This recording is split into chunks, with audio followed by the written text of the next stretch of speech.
Like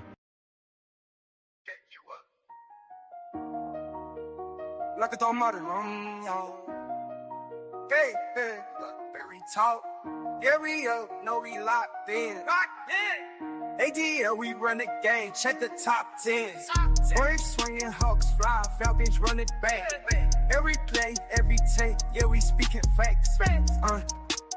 City behind me, we never gon' fall off. Talking that smoke, got to play like a call off. Falcons in motion, they running that route. Austin transition, we running them out. Brands in the post, yeah, they swinging for real. If you ain't tapped in, then you miss a field. Blakberry got them tuned in on the daily. Everything real, we ain't talking fugazi. Numbers on live, check stats, it's amazing. We callin' plays like we work for the Navy. Blakberry talk, yeah, we up, no, we locked in. ATL, we run the game, check the top 10. Swinging, Hawks fly, Falcons run it back. Every play, every take, yeah, we speaking facts. Like, I've been on top of the wave. We talk sports like you part of the game. Know what I'm saying? I ain't gotta explain. I'm in the booth and I'm calling the plays. Never no bias, be talking about wins. Blakberry popping, they tuning again. Straight from the A, so you know what it is. If it's a tape, let me stand on it big. Falcons need rings, we know that it's coming. Hawks on the rise, you know how they grilling. Braves in the home, we popping the bottles. ATL up, yeah, we leading the column.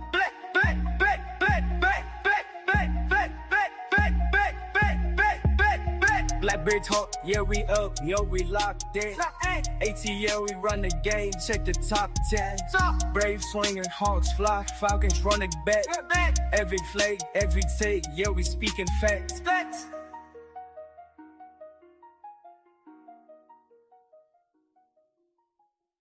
Hey.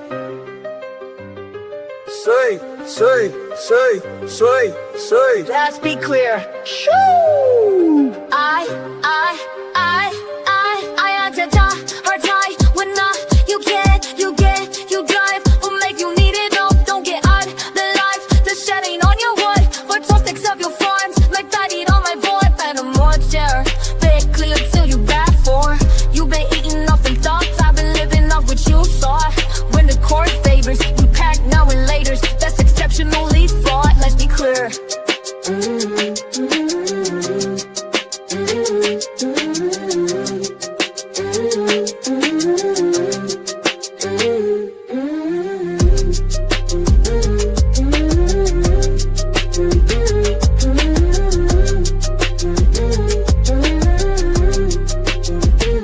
Let's be clear.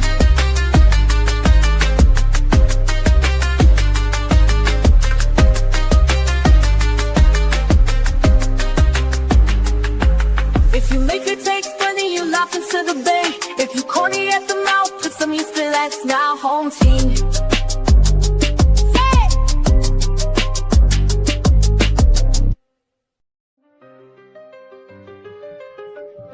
I don't care what nobody say. I don't care what nobody say. I like my little pop intro music there. Team. What's happening on team? It's your boy, Blakberry. Correct, that's Blakberry. No C, just say, hey, I am the phenom, and this is Let's Be Clear. Well, today, we got to make sure we clear about the NFL and the media do not believe in the Atlanta Falcons. Don't let the prime time schedule fool you. Don't let it fool you. Don't let the 5 prime time games fool you. They do not believe in the Falcons. But it's going to take these Falcons, and it's going to take us, the fans. It's going to take all of us to make sure that they regret trying to throw these Atlanta Falcons. I'm going to drop the link today. Since we didn't do a fan speak, we going to do a let's hear everybody get this speak, and we going to drop the motherfucking link. But before we do, if you're new to the channel, make sure you hit that like button. Make sure you hit that subscribe button. Make sure you do all that good Atlanta content creator shit that we all like to talk about, that we all like to make sure y'all do. Y'all make sure y'all do that. Hit that notification bell so you know when the content is getting ready to drop. I'm about to post the link in just a minute. But before I do, I got to be clear about some things. The NFL and the media, they don't really believe in the Atlanta Falcons. They looking at the roster and they saying, yeah, the Falcons definitely have a team that people need to pay attention to personnel wise. I think they looking at the head coach, Raheem Morris, and they do believe, and I do think that Raheem Morris is one of the guys around the league. So I don't think it's something against Raheem Morris. I think they looking at the fan base and they looking at how fickle we are. And they saying the Atlanta Falcon fan base will they will they will they will reach. They will reach for any little bit of hope. They will reach for any little bit of optimism. They will reach and they will buy into any bit of us being, what's the word I'm looking for? All in, so to speak, on the Falcons. They want the media to believe in Falcons. They want the league to believe in Falcons. Because if the media is talking about positive things about Michael Penix, if the if former players with podcasts are talking positive things about the Atlanta Falcons, if you have enough people talking about the Falcons fan base will think that we truly believe in the Falcons and they will buy into that shit and we will set it up for them to just be let down. Because what they truly believe is that the Falcons, regardless of how talented they are on paper, regardless of them having one of the league's guys as head coach, regardless of them having this brand new state-of-the-art stadium that everybody's just amazed by whenever they visit Atlanta and they go to Atlanta Falcons games or they go to events down at the Mercedes-Benz Stadium, regardless of that, regardless of, well, primetime games. They must believe in the Falcons. They must think the Falcons is going to be somebody. Regardless of all of that, they are the Falcons. And whatever voodoo master is around that some bitch, whatever black cat is under that motherfucking ladder, whatever motherfuckers keep splitting poles around that motherfucker, whatever is going on, whatever is going on around that Atlanta Falcons team is going to pursue. It's going to continue to be a thing. It's going to continue. And they are going to be set up for failure. They think we're going to fail, y'all. They want to put it on Front Street. They want to put it all over TV. They want to put it all over the internet. They want to put it all over newspapers. They want to put it all over the magazines. They want to put it out there so that when we fail, in their opinions, when we fail, it'd be a big setup for a big letdown. How do I know this? Well, why do I think this? Because this is just my opinion. But why do I think this? Blakberry, why do you think that the Falcons will get all this media attention and they'll get all these primetime games? Why do you think they would do that for the Falcons if they truly didn't believe in them? Well, I'm gonna tell you. Wait, I forgot. And they think because they gave us the Buffalo game at home. They think because they gave us the Washington game. Hold on, let me get this schedule pulled back up. Let me get this schedule pulled back up real quick, so I can get this 100% accurately correct. Let me pull this back up because What is it? Let me pull this back up.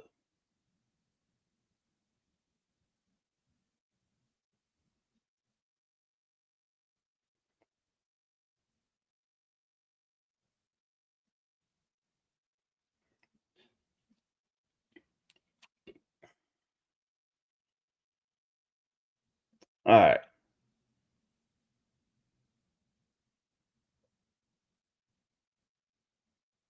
What in the hell?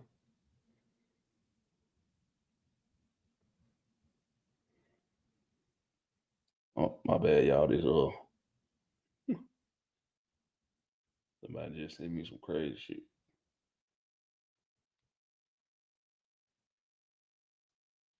Stop sending me crazy shit. I don't care. All right. So listen, look at these home games. Look at these home games. This is another pump fake right here. This is another pump fake by the league. It's another pump fake. Look at the home games. We open our season at home against a rival, the Tampa Bay Buccaneers, the same Tampa Bay Buccaneers who we swept in 2024, but the same Buccaneers that also won the division for the past handful of years straight. They gave us them at home opening night. They gave us Washington at home. They gave us Buffalo at home, back-to-back games at home. They gave us those back-to-back, and we got a bye in between there, y'all. We got a bye between Washington and Buffalo, and both of those games are at home.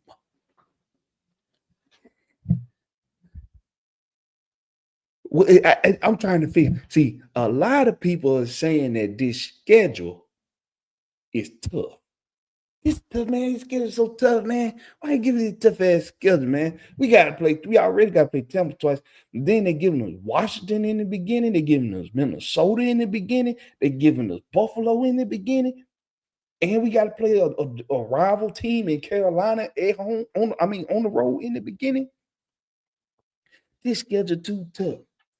This schedule is really not a tough schedule as far as home and away goes. Your toughest teams are at home. As far as the team's reputation for being good or bad, Washington at home. You gotta buy. Buffalo's at home. I don't think listen, y'all, they gave us Washington at home. Then they put a bye in there and gave us Buffalo at home after that. We ain't got to go on the road for now one of them. But it's a pump fake. It's a pump fake to make them think that we think y'all gonna be good. It's a pump fake. Home game, Miami at home. They know we always go to Miami in the preseason. They know somebody always getting hurt up in that motherfucker. They sent them to us this time during the season after we done played a nice handful of games already. Next home game, Carolina. Next home game is Seattle. We ain't got to fly all the way to the goddamn Pacific Rim. We ain't got to fly all the way to the Pacific Rim. After the game before that is at Jets. We ain't got to do nothing but come on back down 85. We come on back down 85, and the next week we got Seattle. We not doing that much traveling in this, y'all. Because even in the game, okay, so we go to New Orleans after the Carolina game, which is at home. So we just going across I-20. We're going across I-10, actually, I'm sorry. We're going to go down to I-10. We're going to go across I-10. We're going to go across I-10. Then we're going to come back. We're going to come through the crib for about a couple of days. Then we're going to go back. Then we're going to go on up 85 to the Jets. We're going to go up to the Jets. We're going to go up 95 to the Jets. Then we're going to come back down 95, get 85. We're going to come on back down, and we got the Seattle Seahawks at home. We ain't doing that much traveling here. We don't do no real traveling until when? When we do this travel? Let me see something. We don't do no real traveling because after the Seattle game, we on the road at Tampa. We don't do no real traveling until we go to the West Coast to Arizona. We don't do no real traveling till we go cross the goddamn country to Arizona. Straight cross 20 or straight cross I-10. We on I-10 too. We ain't doing no real traveling. And they flying over there, so I don't even know what I'm talking about. Road highways. We ain't doing no real traveling. And then you're coming back home in your last two games. Your last two games at the crib. LA gotta come to you. We don't even stay on the West Coast. Y'all know usually if we go to Arizona or somewhere like that, or LA or Las Vegas, if we go over there, we gonna stay out there and play another game out there. Not this year, we only go there for one game.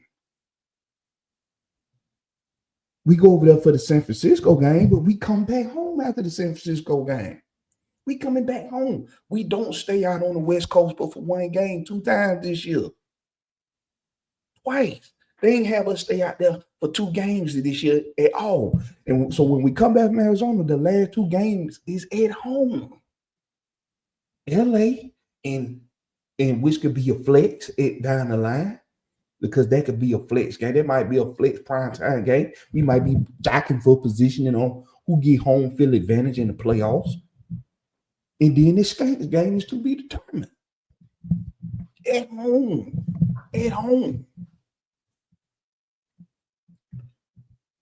But it's a pump fake. And I'm going to tell you why. Because they're going to say, okay,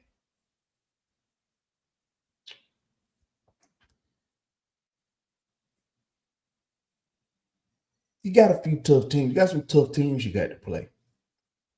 But you're playing them at home. It's not a tough schedule.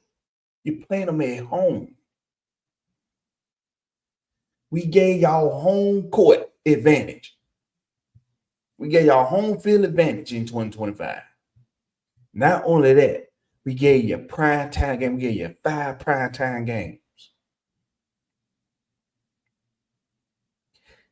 We handed the rest of the league, they gifted the Falcons a stud NFL draft. They gifted them a stud NFL draft. That's another reason how I know Raheem Morris he's one of the guys in this league in the NFL. They like Raheem Morris. Owners, GMs, presidents, etc. They like Raheem Morris. Other head coaches, they like Raheem Morris. They gifted Raheem Morris a stud defensive back draft. Now, I think in the first round, I think Terry Fontenot just straight up took that shit. He took Jalen Walker and James Pierce Jr. because the Kirk Cousins drama was smoke and mirrors. It was a smoke screen. And I kept telling everybody. Kirk Cousins knows that he's the villain in Atlanta right now. The team knows he's the villain in Atlanta right now. But I think as far as the business relationship goes, Kirk Cousins and the Falcons, they don't have an issue with one another. Kirk Cousins and Arthur Blank and the Falcons, they ain't got no issue with one another. Think about it. They the ones offered him the money, knowing he was statuesque and coming off a torn Achilles, 12 years in the game. They the ones offered him that money. They weren't afraid to offer him that money because they knew that they had a plan down the road to make sure that money didn't hurt them. They knew they had a plan for that. And Kirk Cousins, y'all think Kirk Cousins is mad? Y'all think he really mad? Y'all think he really mad? Think about that, y'all. This man was guaranteed $100 million After being in the game 12 years and coming off a torn Achilles, he came from cold-ass Minnesota to the ATL. He came from cold-ass Minnesota to the ATL. He got a lot of money to do so. It's his wife's hometown. Do y'all really think? Do y'all really think Kirk Cousins mad? Y'all really think he mad? All this shit was smoke screen to get other teams to get other teams to make certain moves that nobody expected them to make. And a big part of that help, part of this past draft that helped that out for the Falcons a whole lot with creating that smoke screen was when these offensive linemen went in these pro days and when they went in there in the combine, and they showed they behind. They showed you that you're going to need versatile, athletic offensive linemen that's going to protect your young quarterbacks because we got a new generation of quarterbacks in the league now. And most of these guys can make plays, can extend plays. Most of these guys can extend plays. Most of these guys can buy time in the pocket. Most of these guys are intelligent football players. We got a new generation in the league, man. Do y'all really think that this one a smoke screen by the Falcons? Like, hey man, yeah. What Kirk Cousins really care about being the villain and people talking trash about him? He gonna go to some real nice big ass house in North Georgia. He gonna go up in there. He gonna close all the goddamn blinds. He gonna have all his kids run around like it's a goddamn amusement park. He gonna be in there with his wife. He probably got a couple girlfriends. Who knows how these guys live in their private lives? He gonna go do his thing, man. He gonna be able to block out all that shit because he got money. He got plenty of ways to distract himself from what's being said about him by the Falcons fan base. So do you really think Arthur Blank and the Atlanta Falcons and Kirk Cousins don't got a good business relationship? That's what Kirk Cousins probably saying this. I ain't got no intention on waiving my no trade clause. I ain't got no intention on doing that. I'll do it if we find us a good trade partner. But come on. I'm paid. Do I want to still play football? Of course. I still want to play ball.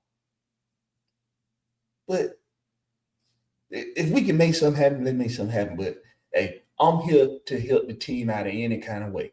That's why when everybody was saying, hey man, we gotta get Kirk Cousins up out of here, man. He got to go. He a distraction. He is a distraction, but he ain't a distraction for the Falcons. He a distraction for the rest of the league. He a distraction for the rest of these teams. That's how you got Jalen Walker. That's how you got James Pierce Jr. That's how you got all these DB. Now Xavier Watts and Billy Bowman Jr. And you got guys like Kobe Bryant falling to the undrafted pool. That's because it's the talent on the defensive side of the ball was so thick in the front seven. The edges, the DTs, the linebacker group, it was so much uber talent in that front seven in this draft. A lot of these DBs were going to fall. I told everybody that. And nobody believed me. I told everybody. I still didn't expect to be able to get Xavier Watts. That to me was, I didn't even see that coming. I thought that boy was going to be gone at least early second round. I thought he was going to be gone. But here we are today. Got the best draft class as far as on paper, as far as after we done did the scouting, after we done the recruiting and done the homework. This is the best. Before we go play an ounce of football, let's make that clear. This is the best draft the Falcons have ever had in history as far as a collective goes. Maybe we ain't looking at the Julio Jones. You can't say that. We got a Hall of Fame, future Hall of Fame in Julio Jones. Can't say that. We got a future Hall of Famer in Matt Ryan. You can't say that. We got Michael Vick. Listen. As a whole draft, including, well, I ain't gonna include the undrafted pool, but if we just include, if let's say we do include the undrafted class too, it's the best draft we ever had, ever. And I ain't fooled though by the league. 5 primetime games, getting these good, getting the best home schedule I done seen us have in a long time. This is the best home schedule I done seen us have in quite some time. I ain't fooled one bit. They don't believe in the Falcons, y'all. They don't. This is so that they can laugh in our damn face if the Falcons don't do shit this year. That is all. If we don't make the playoffs, because that's the thing. What they hoping is that Tampa can still win the division. That's what they hope. And they hoping that the division is still bad enough that, well, even if Tampa only win 9 games, that they still win the division. I tell you, that shit you ain't gonna be able to do that shit this year, Tampa. You ain't gonna be able to do that shit this year. This year, you're gonna have to win 12 games to win this division. You're gonna have to win 12. Let's see, before we drop the link, let's see who we got in the house, man. We got King Treyway in the building. What's going on with King Treyway? We got A137 Sauce in the house. A1 Sauce. I'm so balls. What's going on with your A137 Sauce? Got Jonte Rozier in the house. What's up with your Jonte Rozier? We got Larry in the house. It's just Larry. That is it. That is all. It's just Larry. What's going on with you, Larry? We got Bernard Cantrell in the house. What's up with your Bernard Cantrell? We got my guy Michael in the building. What's up with your Michael? And my girl Christy Lewis, one of the Atlanta Falcon Nation's Lady Birds of AFN. What's up with you, Christy? That's my homegirl right there. She say that's so deep, Blakberry. Ooh, that's what she said, but we ain't gonna say that no more, Christy Lewis. We ain't gonna say that no more. Millie Mills say, whole team, what's up with it? What's up with you, Millie Mills? What's going on with you? We got King Richie in the house. He say Brian just signed for $3 million. Funny. Hey. The last undrafted player for us to sign a deal before training camp was over with, the last one to do that, y'all know who that was? Let me know if y'all know who the last undrafted player for the Falcons to get signed before the end of training camp. That started. That was a starter. Who was the last undrafted player for the Falcons that was a starter at the start of the season? Who was he? Let's play a little trivia. See? Let's play a little trivia, see if y'all know a little something. We got Ricky Smith in the house. He say, what up, family? What's up with you, Ricky? Ricky say he been looking for us. Ricky say he been looking for us since last night. That's what Ricky say. Appreciate you, Ricky. We got Pewter in the building in the Red Podcast. He's a Tampa Bay sucker nil fan, but he's showing love. What's up with your Pewter? What's going on with your Pewter? Yeah, Pewter, you goddamn think about that shit all you goddamn want to. You know, goddamn, we finna whoop that motherfucking ass. We finna whoop that ass in 2025. We swept y'all ass last year. See, this year, we ain't gonna sweep it. We gonna mop your motherfucking ass because we finna mop the floor with your motherfucking asses. That's what we about to do. Ricky Smith said, Brian Poole. Almost. You close, but no cigar. You close, but no cigar. It wasn't Brian Poole. It's more recent. It's more recent. Put your head in the right place, Ricky Smith. I don't see nobody else typing there. I'm gonna give y'all the answer in about 5 seconds. 5, 4, 3, 2, 1.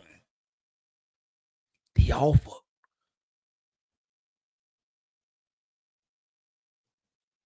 King Richard, not hard. The offer. The offer. Nigga Ricky Smith said shit. It was the offer. The offer was a starting nickel. He started at nickel after he signed that same year. It was the offer. So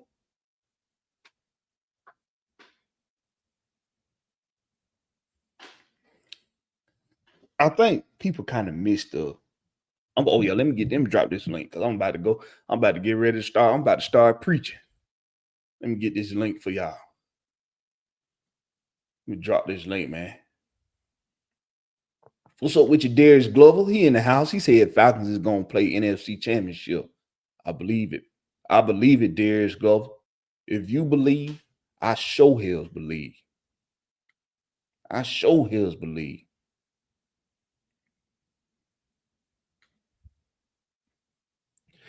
All right. Y'all tap that link.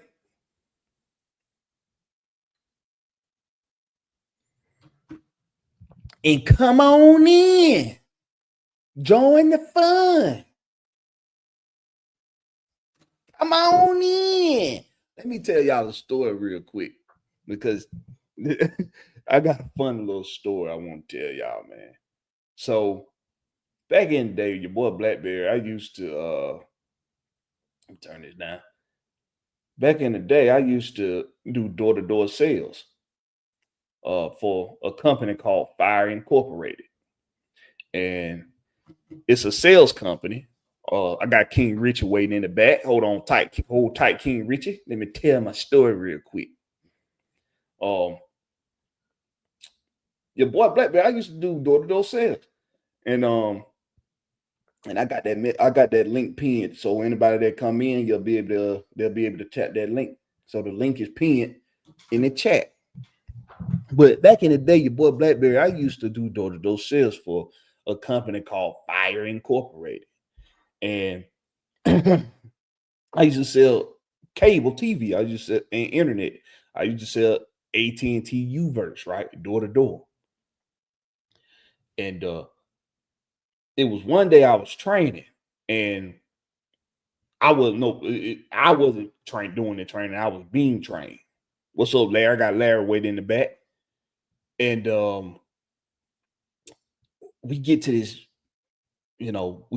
house, right? And it's a nice house in a nice neighborhood. And we hear music playing in the back, sound like somebody having a party or whatever.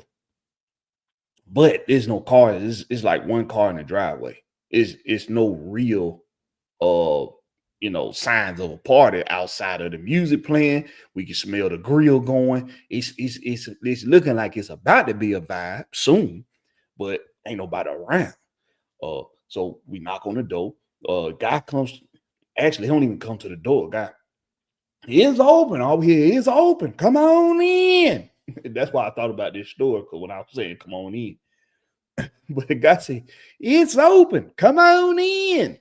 Don't see us. Well, maybe he saw us on the cameras or something. I don't know.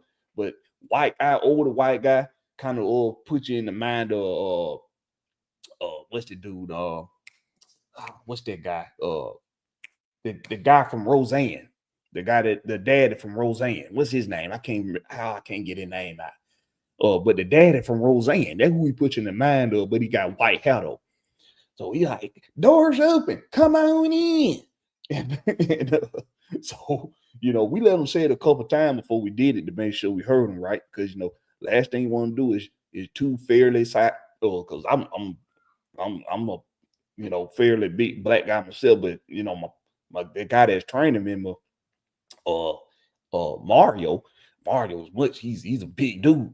So last thing you want to do is be walking into somebody's house unannounced and you're black.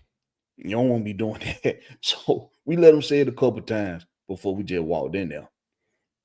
And no, that's not Tom Arnold, Michael. That is not Tom Arnold on the daddy from Roseanne. That is not Tom Arnold. No.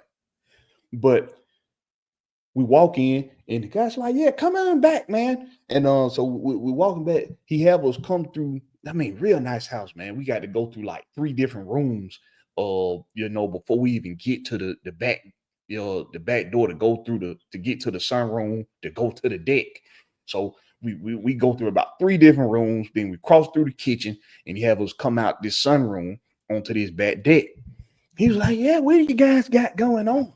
And so we was like, hey, we selling AT&T U-verse, but we go through our whole little pitch or whatever, we don't want to sound like like we just done stole some shirts off some other niggas in the neighborhood and pretend like we sell U-verse or some shit. And we go through the whole little spiel. He don't say much. He just on the grill doing this thing, flipping his burgers and his hot dogs and his chicken. He got a big ass fucking grill. He got some of everything on that motherfucker. He had a couple slabs on that motherfucker. He had chicken, burgers, hot dog. There he had his goddamn grill stacked up with fucking meat, and that shit was smelling good too. And he let us go through the whole little spiel. Our closing remarks is always so. What name's going to be on the account? John Goodman, 3 Dirty. There you go. John Goodman. That's one thing about John Goodman. But that's what he put you in mind of. And he said, sure, yeah, sign me up. Like he don't even give no rebuttals or nothing. Usually, they come with, objections. Usually they come with some objections.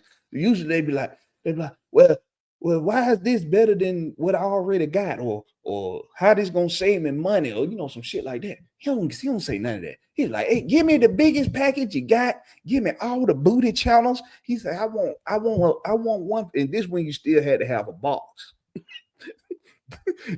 This when you still had to have a box on your, I see you, Big Will. This when you still had to have a box, right? For you on the TV to be able to get cable. You still had to have a box back then. So he's like, I want one for every TV of the house. He said, what's the maximum amount I can get? And I said, I think you can get the maximum, the most they can give you free is 2. The rest of them you pay for after that. He was like, well, hell, I got about 9 TVs in the house. I need 9 of them things. He was like, bet. And this was when you still had to choose between a regular box or a box that could record. You still had the boxes that had DVR on them, you had to pay extra for, right? So he's like, and I want every last one of them. I got to be able to record my Falcons. I got to be able to record my Falcon games. I got to be able to record my Hawks. I got to be able to record my dogs. I got to be able to record everybody. And I got to do it on every fucking TV. And we like, but if you do it on one TV, you can just transfer it to the next. But he's like, I got to have it on all the TVs. So we was like, fucking give it to him, right? We counting up the money on it. We like, oh, this dude, we ain't even gonna have to sell no more for the rest of the day. We can go to the crib after this. So we looking like all this big house. Dude got a real nice house. Dude, he don't care about this shit. And he said, and we said, damn, are we sure this dude gonna really pass a background? He kind of cavalier with his finances. he kind of cavalier with his finances. So when we put his information in, dude come back green, and he don't got to put down shit. He ain't have to put down nothing. So we're like, hey, easiest fucking sale we ever had, right? But we started know, look at all this damn food though. Who he cooking for? There's nobody here. Fuck is he cooking for? What's going on? So we ever like, so what you getting ready for a party? You having a party or something tonight? He's like, no, it's just me. It's just me. It's just me and my grill. That's all that's going on here tonight. He was like, y'all want something to eat? And we looking around, and I'm thinking to myself, like, there ain't no way a white man cook this good. This is just a lot of food. Ain't no way a white man cook this good. Because they keep it a buck. I'm keeping it 100. I'm keeping it 100 when I say this. Up until then, I hadn't had a whole lot of good Caucasian cooking. Up until then. But when I tell you, when all you got is time on your hand and money, and all you got to do is figure out how to cook good, even a big John Goodman looking ass motherfucker can cook some goddamn grill, boy. Can get on the grill and do his thing. That shit was so fucking good. Everything, the baked bean, the potato salad, the ribs, the chicken. Well, we ate some of everything, boy. By the time we were done, we ain't even want to go to no more damn doors. We had the itis like a motherfucker. Hey man, shout! I can't remember that dude's name for nothing. I called him the Roseanne Daddy for the longest, man. Shout out to the Roseanne Daddy, John Goodman, man. Shout out to John Goodman, man. Let me add these folks to the stage. These folks probably like, hey man, Blakberry, we been waiting in the busy a long ass time while you tell that long ass motherfucking story. What's going on, King Richie, Big Will, Larry? What's going on with y'all, man? What's going on, guys? What's up? King Richie got that sticky over there, goddamn choking and shit. Yo, what Richie? Hey, King Richie doing the Richie? Man, hey, Blakberry, I worked in sales too for Dixie Home Crafters, so I you right. You worked in sales, all right. We know what you was selling, motherfucker. Hey, King Richie, you in the for real, man. I worked at Dixie Home Crafters, man, and my store is similar to his, but it was a white lady that was cooking, and she left us with plates, but we sold her for 14 windows. Ooh. See, we forget it ain't nothing about the color of the skin. It's about where you originated from. You hear me? Cause you down south, you know how to work with them. Yeah, you down south, you know how to work with them herbs. I'm telling you. Yeah, when she told us she was from New Orleans, I was like, okay, this made sense then. But man, we sold her house for like 14 double pane windows. Boy, you talking about, because in sales you get, I was in the sales where you get your base check and then you get like $100 for the demo. If it's sale, you get 20 to 25% of the sale. Yeah. Man, look, I understand that type of money. Now, you had your down weeks, but boy, when you had that up week in sales, you can't tell a person nothing. But man, the reason why I came up here is because I've been watching a lot of the NFL, right? Mm-hmm. I found out why we got 5 primetime games. The NFL actually high on Penix right now. Like, they really, they high on Penix, but they sort of like Falcons fans too. It's like, cause one thing I watched said the only thing can mess this season up is coaching. And this was coming from somebody at NFL Network. But the NFL is real high on Penix right now. Like, real high on him. They were high on him in the draft. That's why they were so mad the Falcons drafted him. After we got Kirk Cousins, they felt like the Falcons didn't need him, so they didn't want him to go to the Falcons. But they always been high on him. He was supposed to went to Las Vegas. He was supposed to be the pick behind us to Las Vegas. That's what a lot of people don't know. Las Vegas, the Saints, and Minnesota wanted him. They didn't really want JJ McCarthy. We looked at JJ McCarthy.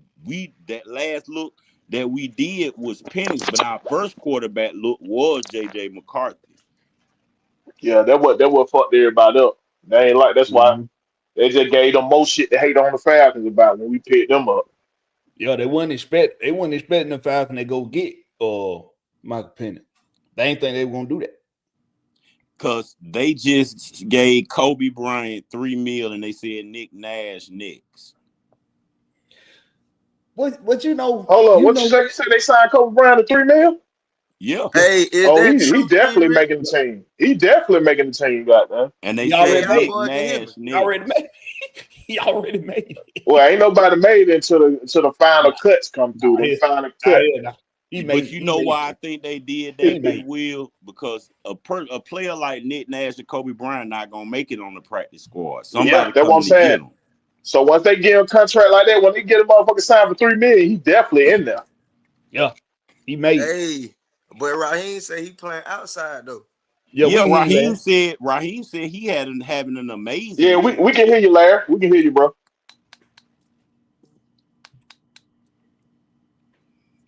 You muted you done muted yourself now, Larry. Yeah. I know. Let y'all boy finish what you saying. Oh, okay. But yeah, you when you done signed that that deal already, that $3 million deal, you done signed that already. Yeah, you already in there. They showed him under the Falcon logo signing his contract is $3.005 million. For 3 years. Yep. And they said Nick Nash next, and I think it's just because they know them two particulars not gonna make it on no practice squad at all. Oh, most definitely. I told you, like I told you, Blakberry, it's about the game of who gonna goddamn make it through the goddamn the waivers. You know what I'm saying? You got to balance that shit. Who can make it in the waivers? I can sign back to the practice squad. They know them two boys are not making no goddamn waiver. Yep. They know that for sure. But the way we picked up Nick Nash and Kobe Bryant, I'm gonna tell you something. We picked up Nick Nash within 0.2 seconds of the draft being over. You know what I knew then? That's Zach Robinson. That's who Zach Robinson really wanted. But he know we going defense this year. It's like they picked up defense in the draft and offense in the 8th round. It ain't even that, King Rich. It's been since Terry been here. His team been so goddamn vital on them 8th round, as he called it, the 8th round guy. They be on that phone quick. Soon as the draft in, they on the phone. And they be snatching players that motherfucker who knows should have been drafted. They be like, because every time you see it, every year, the analysts be talking, God damn, the Falcons got a good undrafted free agent there, man. He gonna goddamn make the team. You know what I'm saying? Like they do it every year, bro. He always finding people that don't get drafted. Kyle Pitts better tighten up because I went and watched film on that other boy, the other tight end that we got. That boy Jonnu Smith 2.0. Which one? What is it? Joshua. I'm talking about South Carolina, the nigga from South Carolina. Yeah, he's big, he physical. He took they did a lot of screens with him, so he a monster in the screen game, and you just can't hit him and take him down. The thing is about the West Coast tight offense, they always have two good tight ends. They always have two good tight ends that stand out in the West Coast offense. Watch all the Shanahan goddamn team. Yeah, we gonna keep 4 on the roster. I told Coach that. Coach said, "No, them 2 minutes." Watch what I'm telling you. We're gonna keep 4 tight ends on the roster. I think it's gonna be 2. It's gonna be more than 2 every year. They gotta keep more than 2. I'm saying like 2. That's gonna be like 3 is the minimum. 3 is the minimum. Yeah, you gotta keep in case injury pop up. You gotta have somebody fill the spot. Yeah, 3 the minimum. And I wouldn't be surprised they put your boy Tyler here at fullback just to throw some wrinkle out there if they were smart. If they were smart now. Yeah, I keep seeing that float around. They saying he might become a fullback this year. Well, they got him on the what you call it? He play fullback. He got some plays. He play fullback already. Hey, now I was thinking right because I seen one of the rosters that had him at fullback. But what if that's a way to sneak another running back?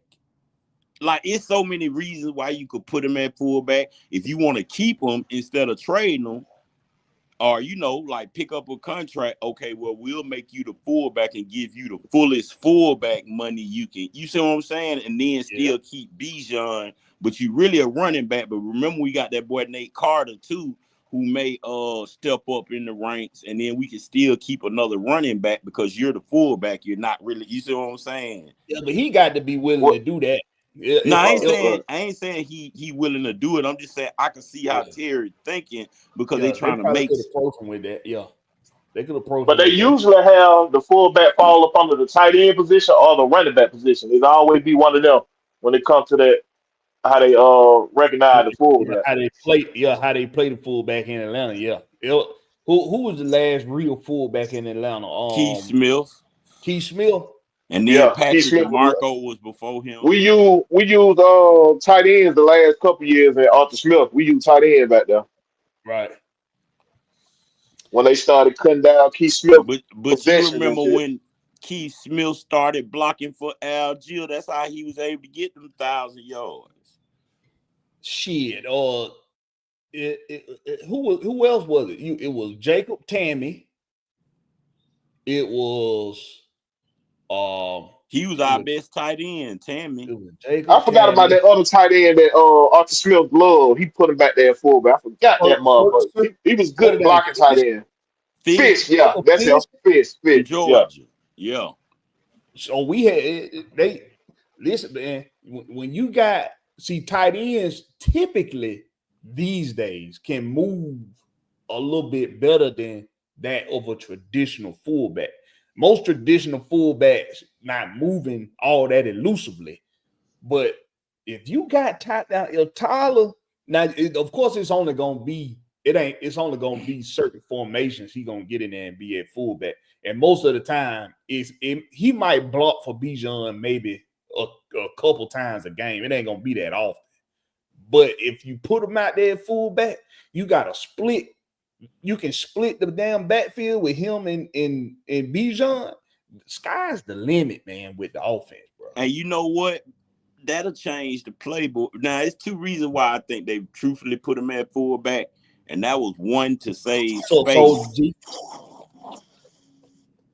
I think one reason was to move around and save space for the real roster. Because think about if you put him at fullback, that release maybe some space somewhere else. Because I didn't even know Philip Dorsett was even on our roster. So I believe a lot of them wide receivers, they finna get replaced. A lot of them third and fourth string. They had signed Philip Dorsett soon as the season had ended. They was like, he was in like one of them 47 people they signed in like future reserve contracts or something like that. Yeah, I remember that coming across my phone about Philip Dorsett. So because I got a funny feeling Nick Nash and Quincy Skinner finna make themselves a spot on that roster. Now Quincy Skinner, I don't know. I'm not too sure. And it ain't a knock against him. It's just when I look at who you gonna keep, and I'm looking at the 53, and I look at the defensive side of the ball, you got to think the defense is going either the defensive back group or the linebacker group, or if you want to count linebacker and edge together, one of those two groups are going to take away from another group, and it's most likely going to be on offense. The DB he wasn't the one that probably can make it through waivers though. He can make it through waivers. Yeah. But I was just thinking him because I watched Steve Smith break down on Skinner, and he fast. He'll down the field wide receiver. Vertical wide receiver. That's what he called him. Did he do that breakdown on Skinner before or after the draft? During the draft. During the draft? Yep, like right before the draft, he broke down every wide receiver that's coming up in this draft who he think gonna be somebody in the league. Okay. Because he gave praises to Nick Nash too, but I had already watched Nick Nash film. Nick Nash was their whole offense, truthfully. Yeah. What Nick Nash is gonna bring is he gonna give you an identical option to that of Drake London, but they probably gonna try to stretch the field more with Nick Nash. He might be that clear out guy that even with a clear out, he can still get behind the defense. So Nick Nash is gonna be a interesting piece added to the puzzle. I think he's gonna get plenty of playing time. Think about it, Blakberry. You can hit a team, just say 60 plays in the game, right? For offense. You can hit them with Nick Nash 30 and hit them with Ray 30. Just mix it up because you got speed to power. You got the big body like a basketball team. Then you can hit him underneath out the slot as well with the speed from Ray. That's true. Even though Ray is more so about his quickness than about his speed. So with him, it's about getting off the snap fast, getting into his break, and he's just really good at doing that and getting that step on a defender. So, but if I want to be real with y'all, since we're talking offense, to be real with y'all, the only thing I see us doing differently this year, as opposed to what we did with Michael Penix in them 3 games, the only thing I see us really doing differently is we probably going to have more 4 receiver sets. Your spread looks. Yeah, 3. If you count, Kyle Pitts, then it's going to be like a 3-1 set. But we're going to see more spread sets, less bunched sets, and more spread sets. So they can get better spacing. Now, what our offense coordinator name is again? Zach Robinson. If he's saying it's going to involve, like he said, it is mistaken with Snoopy. If he's saying his offense going to evolve like he said it is, that means he's finna use so many different sets and goddamn formats. Cause that's when the West Coast offense is at its best though. When you able to implant off balance formations and shit in the West Coast offense, man, that's when they come at its best, man. When you be creative with it. Well, he said we'll in see. his interview, and I sort of get what he was saying without saying. He said it without saying it. What he said was basically we have like so many plays that he didn't even get to implement last year, which let me know you didn't get to implement them because Kirk Cousins is not Michael Penix. Michael Penix is more for your vertical game. He basically saying he took half the playbook out the playbook, and now he can put them back in. Because he said there's some things. He said the only reason we didn't run it last year is because we never practiced them. So well, we knew that. We knew that they was limited on what they was going to be able to do with Kirk Cousins, especially in the play action game, because he coming off that torn Achilles. So we knew they were going to be limited. I knew they was going to be limited on what they could do anyway. See, I don't take that excuse. Think about this comment right here. Before you go, I don't take that excuse, Blakberry. I don't take that shit. What? Because if you're a good coach, you adjust to the player you got. If you know he was limited on play action and all that, use them backfield like you're supposed to. How many times we cried about him, how he used the backfield, dog? Yeah. I don't take that excuse. I don't take that shit. If you're a coach, you adjust your plays to your players. Any good coach will tell you that. That's true, but if they got a playbook though, now they can add plays to their playbook. Yeah, you're right. But as far as like what you want to do and what you thought you was gonna be able to do, you just wasn't able to do. So, and I think it's because he didn't make good enough adjustments. That's all that was. You know why I think that was though? Because I realized about Zach Robinson game. His playbook goes to how he used to play with that spread offense where we throw to open up the run instead of running to open up the throwing. Mm-hmm. And I started seeing that with Penix because I remember when Penix first got in, our first play was a play action. He wasn't doing that with Kirk. Our first play, we running. Our first play in that New York Giants game, you go look, was a play action off the gate. So yeah. I think that's how he gonna save Bijan legs, throwing to open up the run where they can run in space more versus having to take all them hits. But I could be wrong, but that's what I sort of see. Well, what about that comment right here about Michael? He say Nash about to replace Mooney. What y'all think about that? He say because Kurt asked for Mooney. Y'all think Nash is the replacement for Darnell Mooney? No. Hell nah. I don't see it.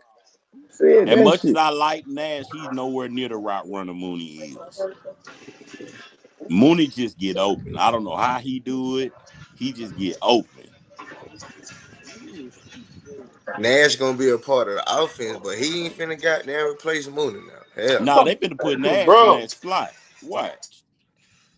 Because if you go back and look at Nash college My tape, bad, y'all. oh, go ahead.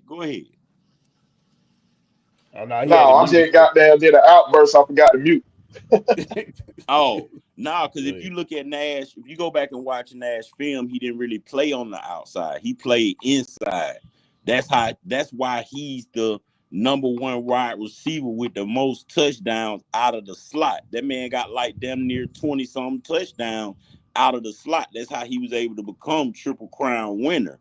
It wasn't from playing from the outside. It was from playing on the inside of the formation. If you go look up his stats, that man was a beast on the inside of that formation. That's why I say he was damn near that whole offense. Matter of fact, he's the reason the other wide receivers got receptions because he was playing clear out. And still got open and made touchdowns. So Yeah, I don't see that. I'm gonna put it this way. I'm gonna put it this way. I'm not gonna say that I think he's Mooney's replacement. But what I will say is if he impresses Zach Robinson enough, and if he develops enough chemistry with Michael Penix, which let's be real, that's gonna be tough. That's gonna be tough, y'all, because you already got a lot of people getting that ball. You got a lot of people getting that ball already. So for Nick Nash to come in here and get that kind of chemistry with Michael Penix and to get that to develop that kind of trust out of Zach Robinson, will he gonna replace a Darnell Mooney? First of all, that might not happen in 1 year's time. Now, if we talking about over the course of 2, maybe 3 years, if we talking over the course of the next 2 seasons, then I can see that being something that occurs for money reasons, because Nick Nash gonna cost you way less than Darnell Mooney, and because Darnell Mooney will be a good trade piece too. So I can see it happening in that aspect, but as far as right now in real time in this season, I don't know if that's the case. Now, if you're talking about in the future, then maybe, but I don't know if Are that's the we case. are we really forgetting about how good Darnell Mooney was last year? I think a Are we lot of really people forgetting about forget. that? I think a lot Are of we people really forget. I think are they we are. really forgetting that him and Drake London could not be separated on who would be number one type? It was just like a 1B1A type situation. That's how good Darnell Mooney was last year before he got hurt, bro. He, And Come he on, then had man. Y'all people got to pay attention. and a lot of deep targets too. hey, Yeah. then people forgetting that when you put together a whole offense like the way Terry has put this offense together, they all got chemistry. Nick Nash, much as I like Nick Nash, he don't got that chemistry with. See, Michael Penix could be one rule for Mooney. They may have already wanted to get off Mooney. You don't really know. If he's standing up for Kyle, he basically saying keep what we got. Because they've already built. You got to think. I really am a strong believer that if Michael Penix had started from that Denver game, the league would have been in trouble last year. We would not have a Jalen Carter and Pierce because I think our record would have been a lot higher. I just do. Everything happened for a reason, man. Man, we got to think. MPJ was not ready yet, y'all. Come on now. He wasn't ready to Nah, pop he in was there at the ready beginning with. of the season. He was ready with. What game are you talking about? The For Denver me, it game was the is Washington game that showed me he may be Oh, ready. no, I'm saying if y'all saying that he when he should have should have been there played, when he before. should have got him. I think they said the Denver. You say the Denver game, right, Richie? Yeah, because that's the first game Kirk got hurt. Kirk got hurt twice on his throwing arm. The first one was Denver. The second one was the Saints. Nah, Denver too early. Denver too early. Now you would have said after that same game, maybe, but we would have had to live with his his downfall too. Cause you know what I'm saying, as being a rookie, he learned Spencer L said by he him was ready sitting. week one, Will. Hell no, Spencer that's L said he bullshit. was ready week one. He When said I That's that seen bullshit. That's was Penix, shit. bullshit. when I seen Penix make a couple of throws in preseason when he We played that when he preseason. came in, we say what happened when he came in the game, bro. He missed a lot of throws. He told a lot of heat on his balls. So it's the point of him Huh. seeing Kirk Cousins fuck up where he know what not to do once he got in there. You feel what I'm saying? He needed Nah, to see that. that's true though. But TJ Yates did say they toning down some of his throws too. Not as far as rep wise, but telling him, I guess, put more touch on the ball or whatever on Yeah, some he of them had to learn that, throws. dog. Cause everything Yeah. was a fastball with him, bro. Cause Yeah, some that's the I one was thing Matt watching Ryan said about him, that he wanted to teach him better footwork so he won't burn his arm out too fast. well, that's something I was talking about with somebody. I guess they call him coach over on Oh yeah, what's when we that go on the eye bit test. low shit. Yeah. On the eye test. Over there on the eye test with John. Big John, yeah. Yeah. And he was saying that that was something that was reported in the scouting report on Michael Penix, is that everything he throws got heat on it. He don't know how to touch on it. And I had to give him an example of Michael Penix putting touch on the ball. And I told him, I was like, if you go back and look at that last Carolina game when he hit Drake down that night on that 9 route, he had to throw that 9 route 2 times straight to Drake. He put it exactly where it needed to be put at both times. You had to put touch on that the way he had to throw it. He had to put touch and throw it on that back shoulder for Drake. So Drake could turn for the ball and make a play for it. He did it 2 times in a row. Then we talked about the play in the Washington game where he missed Mooney on what looked like a 7. I think it looked like a 7 route that he had through the Mooney, and Mooney going toward the sideline, and Mooney just missed it. He couldn't get up under it because Penix put too much out on it. Yeah, he did the same thing to Bijan. Did the same thing to be done. So when you think about it, for me, most guys coming in the league have to learn that touch at the NFL level, because the plays are going to be different at the NFL level than in college. The plays are different and the players are different too. When I say play, I'm talking about on the defense side of the ball. Defenses are going to be better at making you go in directions that you don't want to go. That's what they teaching. That's what these defensive back coaches are teaching these corners in the NFL is, we want them to go this way. Make them go that way first. Make them have to get into the route a different way. That's going to take time and off of the throw. That's going to take time and away from the quarterback and the receiver connection. So you got to think about that if you Michael Penix. Like, now I'm at a level where the defenses are a lot smarter than they was when I was at Washington. They're a lot smarter than they was when I was at, what he was at before he was at Washington. He was somewhere else. Indiana. Like, now I have to put that touch on there. And we saw with 3 games, with 2.5 games in that last game against Carolina, we saw him figuring out how to put that touch on that thing. But we saw him figuring that out. You know, the only pushback I was giving people on that though, as well, is they were really sitting Penix until next year to show him the playbook. So he never threw to a 1. He never went to the first team to do nothing. He didn't have no chemistry with them. That's right. So he didn't have maybe no reps that with touch the comes ones. from not knowing his receivers and what type of ball they like. Because remember, Drake London, even though he did Drake London the same way in that first game, but Drake London was like, I'm glad you threw that. He wasn't getting them type of balls from Kirk. So I think it was more so that I don't think Drake London ever had a pass like that from Kirk, but I don't think that Michael Penix had practice with a Drake London. You see what I'm saying? Versus having a whole offseason. So could the touch be from, even though it's in the scouting reports, when you in the game and he throwing them passes like I seen to some of them Romo Doomsday passes, that man will cover tight.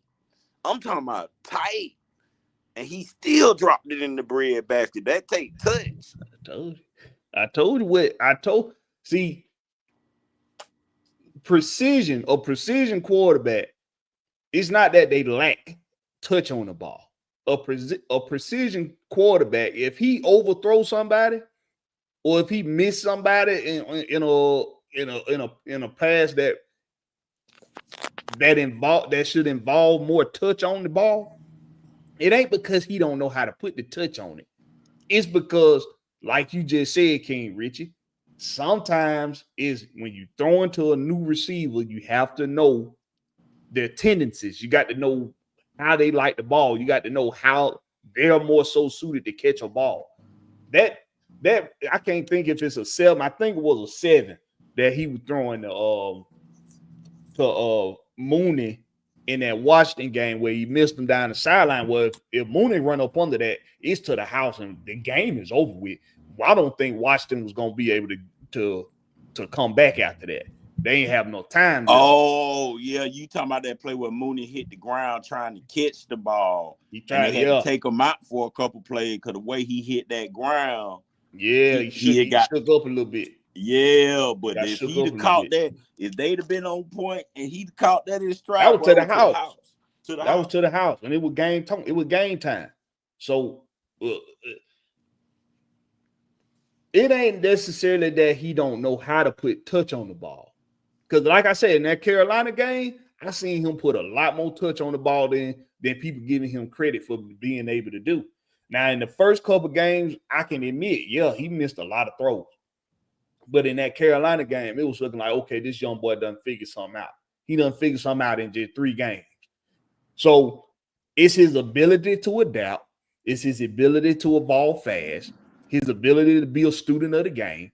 When I look at those things, I don't see Michael Penix having a whole lot of struggles in 2025, y'all. When it comes to knowing how to be a quarterback at the next level. First of all, he got experience. He got so much experience being a starting quarterback anyway. From in college, he got so much experience being a starting quarterback. Him figuring out, okay, this how this guy like the ball. Okay, this what my coach want me to do in this situation. Okay, this how I need to adjust in this situation. It's not going to be hard for him to figure out how to make these adjustments at this level too long. It ain't going to take long. But some I do agree with who's that had said that? Michael. Some I do agree with Michael on is he is typically used to having bigger targets. But Michael, what you forgetting is, Michael, is he got big enough targets. He got Kyle Pitts. He got Drake London. Nick Nash should be getting some burn. You still got the dude from the tight end that we got from Houston, who's basically just a tad bit shorter version of Kyle Pitts. And then he got Felipe Franks, and y'all can laugh at Felipe Franks. Oh, y'all want? Hey, but Felipe Franks like 6'6", 6'7" though. He's 6'7". You can put him in red zone situations, and he could be a big target. So you still got to have the guys that can get in and out of their cuts, in and out of their breaks. You got to have those guys that can do that quickly and very shifty. Drake London is good at using his body as his advantage. Mooney and Ray are good at using their quick feet as the advantage.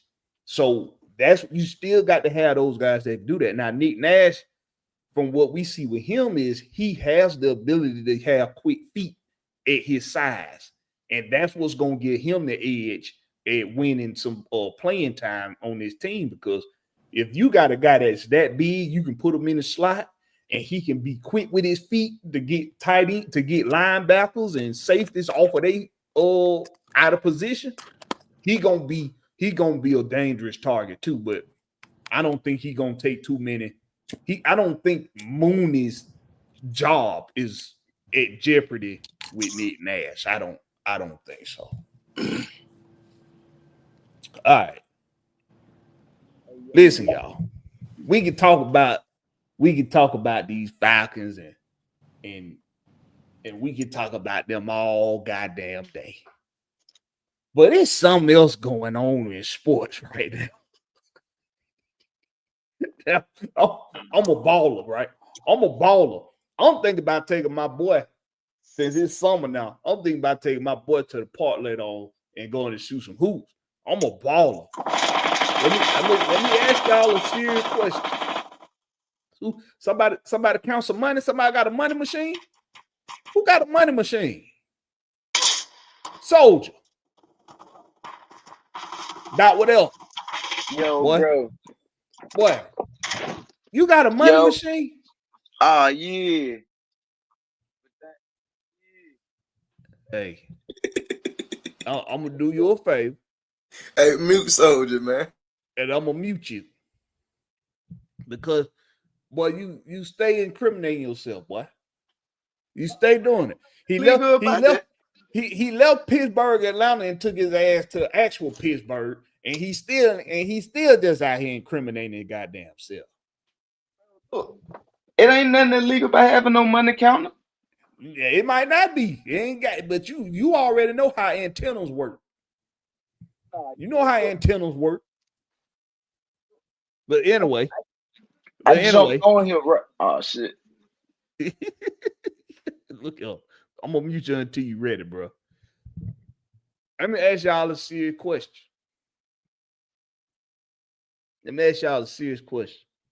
Look, George Test, but what you say?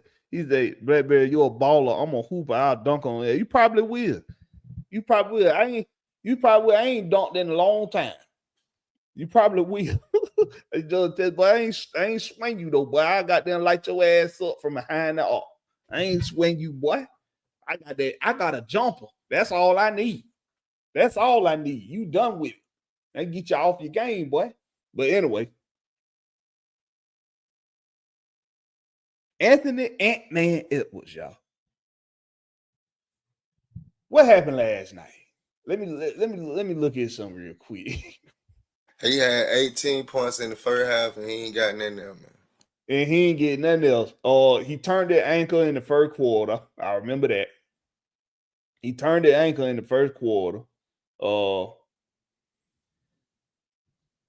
Oklahoma City Thunder with that. Well, first of all, let me pull this game up, man. Let me give y'all this real quick. Look at these stats. All right. Julian Randle had 28. Anthony Edwards is the only other person that had double-digit points with 18, and that was in the first half of the game.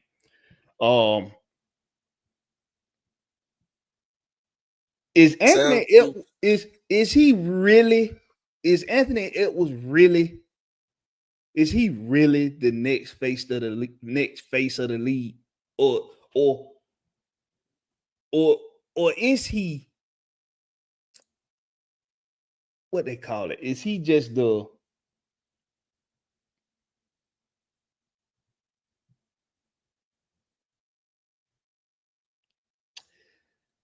nostalgia?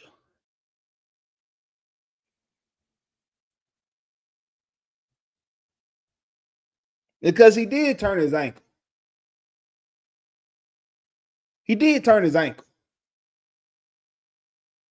So I don't want to make it. I don't want it to be like it ain't that, bro. They started putting all their resources toward him because he would eat them up. Per half, he would eat them up, bro. They started putting their resources towards him. He needed help, and his help just didn't come through. But I feel like they know big Will, like the coach went away from what was working too, though. Now, like, way too early, right? Rudy Gobert out, and you let Chet and Jalen Williams just getting in the paint now. I'm like, it ain't making sense what you running. Outside of that, what the name? DaVincio, Mac. What is other nigga name? Matt Daniels or something like that. The small forward, bro. Nobody scored over 10 points. What is he doing? 72-4-9. Yeah, DaVincio. 72-4-9. That was the last stats of everybody else who got in the game. They was in OKC too, right? Say that again. They was in OKC too, right? Yeah, they was in OKC. Yeah. And you know the role players show up at the house. They always show up at the house. Now, this too now. Shea, they locked them down. But he couldn't get in the hole because Gobert was there. Man, they took Gobert out all of a sudden. Now Shea can get in the hole. It was the refs too. The refs were having them, folks. The refs were having them, boy. But at the same time too, a lot of folks be saying like, nah, that ain't what it be. But bro, you can't tell me they was pick-pat calling fouls. Dude dropped to the ground, foul. He stumbled, foul. This man, he tripped himself up and they called a foul on the ball. I'm like, oh, what the hell going on here? This man, he was cut to the basket. He was 19 for 21 from the free throw. Yeah, the nigga was cut to the basket. Ain't nobody touched him. He fell on his own. They call him foul. I say, on who? The floor? 10 for 27 the whole game. On their team, didn't nobody really score like that. But him, Jalen Williams, Harvey-Stein, and they bench players came in and played and did what they needed to do. But me personally, I look at the coach for Minnesota and saying he ain't running schemes. I mean, he ain't running the offense, and he ain't bringing in nobody off the bench that really coming in and helping. Nas Reed shot them out the game. He went 1 for 8 down. But what I can say though, bro, this has been one of the best playoff season I've seen in a long time. Yeah. No, you ain't been one of the best ones I've seen in a long time. If it wasn't for that Houston Golden State series, yeah. But outside of that series, and I don't think any of the other series was that any different from any other damn playoffs. Even with the gentleman sweep series, bro, it's been competitive as hell. They probably lost with a gentleman sweep, but that game, everybody was glued to the TV. That's what I mean about goddamn competitor. Man, can somebody explain this to me though? That coach. Go ahead, Rich. Go ahead. That coach just started panicking too early. That's really what it looked like to me. He started panicking and rotating players because Quinn used to do that sometimes. You start panicking early and rotating players and going away from what's working, thinking that you switching up some stuff and you really messing yourself up. Yeah, but this right here, issue right here. DaVincio Zone, however the fuck you say this motherfucker name. 30 minutes, only 9 points, only one board, and only 9 points in 30 minutes. Alexander Walker, 28 minutes, 8 points, only 2 boards. Reed gave you 28 minutes, he gave you 8 boards, but only had 4 points. And Mike Conley, why is Mike Conley still playing? Why? That's 23 minutes you could have split between some of these younger guys. They could probably give you a little bit more on the offensive end of the board. Mike Conley can't do shit no more.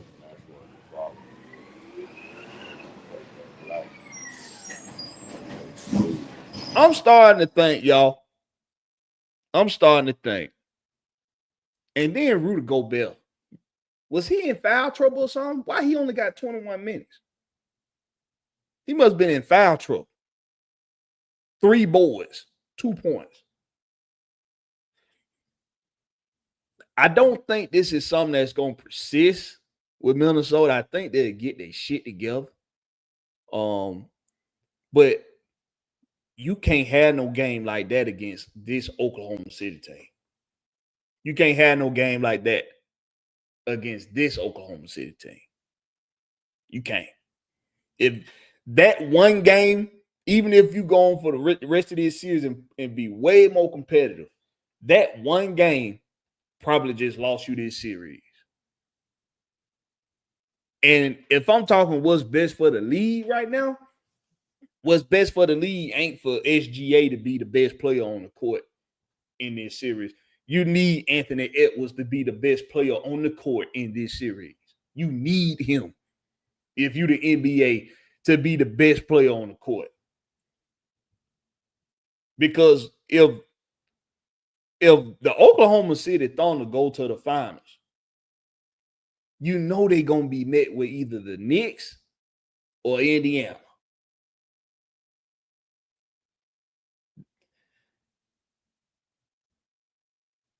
Halliburton, for everything that he's good for as big for as good as he is, he ain't got that superstar appeal.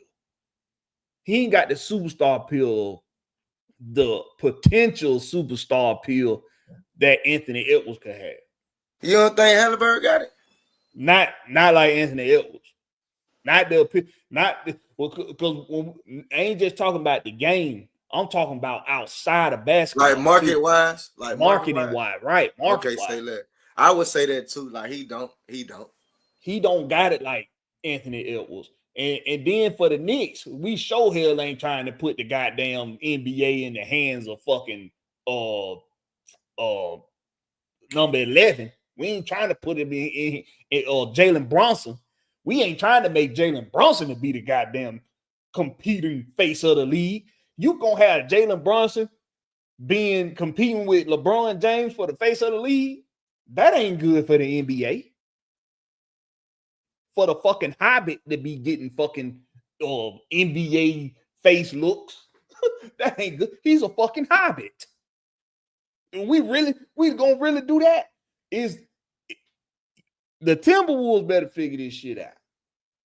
Now I know he rolled his ankle. I'm not discrediting that. But he came back out with like 7 minutes left in the second. And he wasn't hobbled or nothing. He was looking like he was good. They gave his ass a shot. They wrapped that motherfucker up and sent him back out there. That's what it looked like. So and he went on to put up, because I think he went on to put up another 11 points because he had scored like 7 in the first. Yeah, the coach stopped running the offense through him when that happened. He started trying to run it through Julius Randle because Julius Randle was dominating. He was dominating at a point in time in the game. So they started putting the hands in Julius Randle's hand. But all of a sudden, he started acting like he ain't know how to score no more like that second half. I didn't understand what was going on. Yeah. Michael said, NBA said, y'all winning too fast and we are losing commercial money. That's too. They probably did say that. Yeah. Quiet as kept. The Timberwolves going to the chip this year. I hope. Hey, that's what I want. I want that for my boy Anthony Ant-Man Edwards. That's what I want. I said that my Celtics was gonna repeat. Man, boy, Tatum folded for us, man. Jacking all them down threes. Yeah. Them, but I'm putting my money on the Wolves. Yeah, don't put too much money though. We know how your ass get. Year, bro, this gonna be the first year since 2008, bro. The first year that we got Matt Ryan, bro, that I didn't bet on the Falcons, bro. I'm not betting the 25 cents on these motherfuckers, bro. I don't trust nobody in the front office. I'm proud of you. It's good to hear. Go back to what you were saying earlier, though. Penix got it all. I'm not worried about can he get it. I'm worried about us running him and ruining him. The same way like what we did with Ritter, because the coach is a piece of shit. Say what you want about him. I don't believe in giving flyers prematurely. He ain't showed me shit nowhere other than that he's a good complimentary piece, but you're like the remote control robot. You can't think for yourself. Like somebody else got to control you. He's not a head coach. Get him out of here. So you want Raheem gone? I want Terry gone too. After Terry? Yeah, okay. Explain yourself. Man, look. My car, I needed my AC fixed.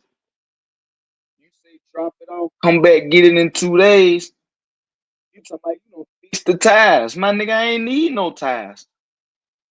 But now I ain't gonna go too hard on him about this draft because I didn't really pay You attention. stop. You I don't stop got trying no to find patience. Terry, bro. Stop trying to find Terry. Then talking about Nah, you ain't look, pay attention. And they bet one of the best drive he had. You ain't pay Yeah, attention. bro. That's Let a that fucking go, lie. Smoke. That's Let a that go, lie, Smoke. goddamn soldier. listen. I ain't pay attention to this draft because I don't believe in him, bro.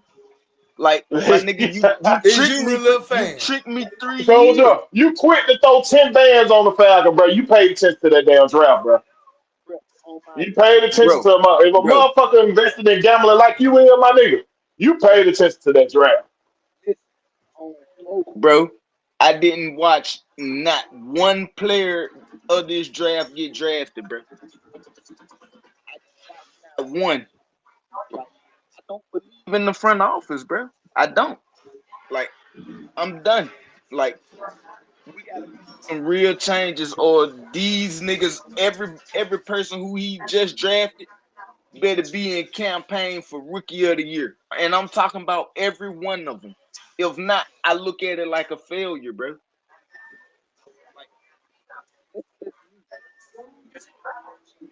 Like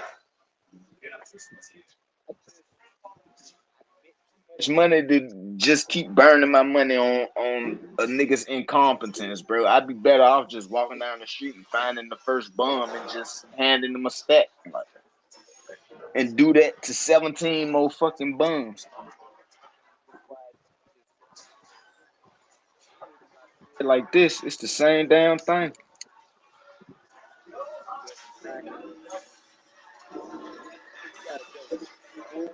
To mess up none of these these young guys who I keep hearing y'all bragging on. I don't want his incompetence infecting them. It's like cancer. When they go in and get the cancer, bro, they don't just go and get the cancer that's on your foot. Like, nah, bro, they go into the root and cut it out at the root and get the problem all the way out. We put band-aids on gunshots. That shit ain't helping. And it's making us look like a laughing stock. Found in the room, bro.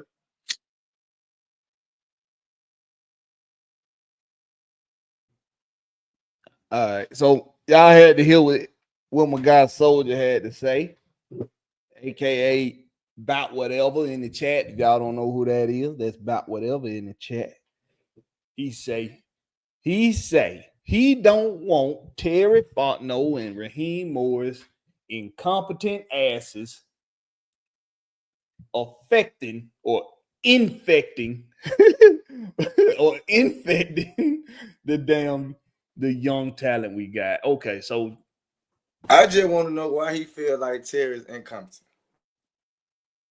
answer Larry. You want to answer Larry question? So Yeah, well, this is very, very easy. Since Terry Fontenot walked this Happy Gilmore ass in our building, how many winning seasons have we had? Understand that, my boy. Can I say this? See, Terry didn't come you in about to running his obfuscate job. already. Bro, Listen, bro, listen y'all to got the to question. stop putting the record with goddamn Terry. Damn, bro. Like, I don't get that part, though. Like Question Terry again. ain't on the field with the players. He getting what the coaches want. And me personally, I ain't seen them develop what they requesting and he going to get. I ain't seen them develop it. We can see this year from the draft and last year, but over with the Arthur Smith regime, they didn't develop none that Terry got for them outside of Drew Dallman and Kay Ellis. Now you answering the question that I didn't ask. I just asked one simple question. I asked, and I'm gonna repeat it because I still haven't got an answer yet. I said, how many winning seasons have we had since Terry Fontenot walked his Happy Gilmore ass in the door? 0. All right. So that's why that is very incompetent.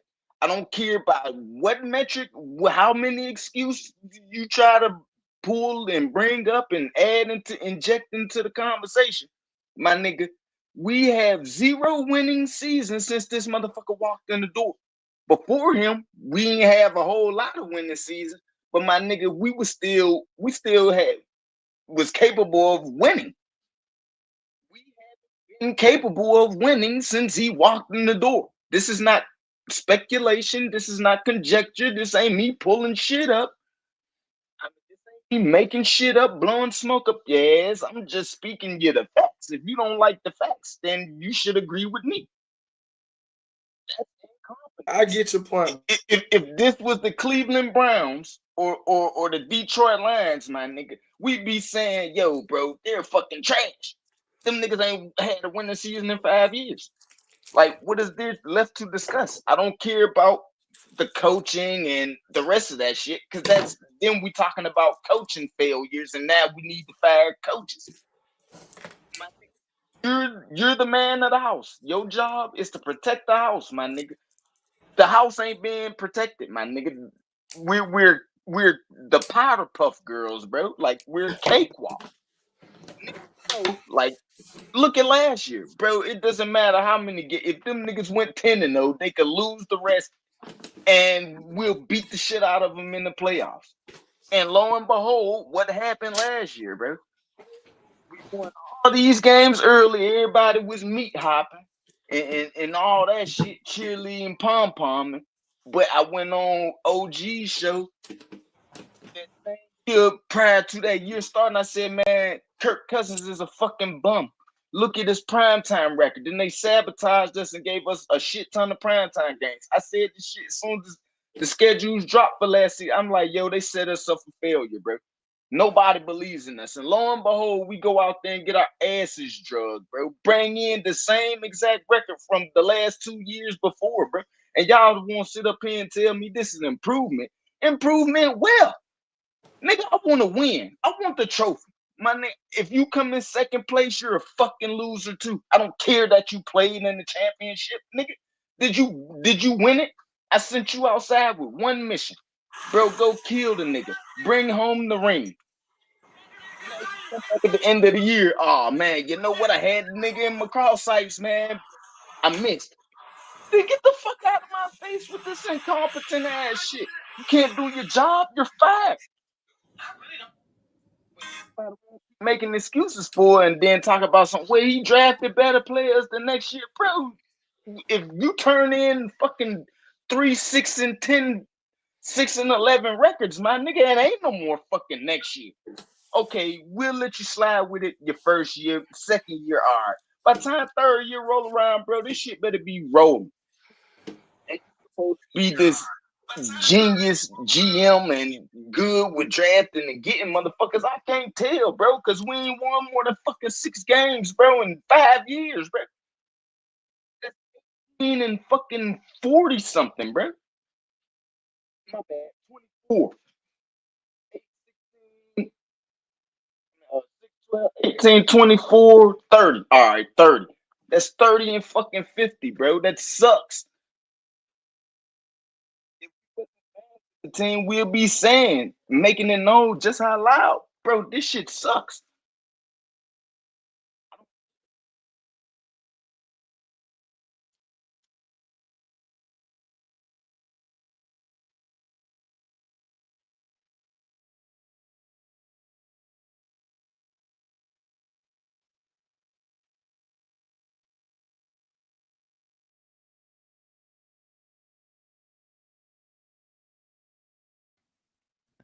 All right, so StreamYard on that Man, what bullshit. happened? Y'all kicked me out? What the hell going on? Right when I was about to get in goddamn Soldier ass.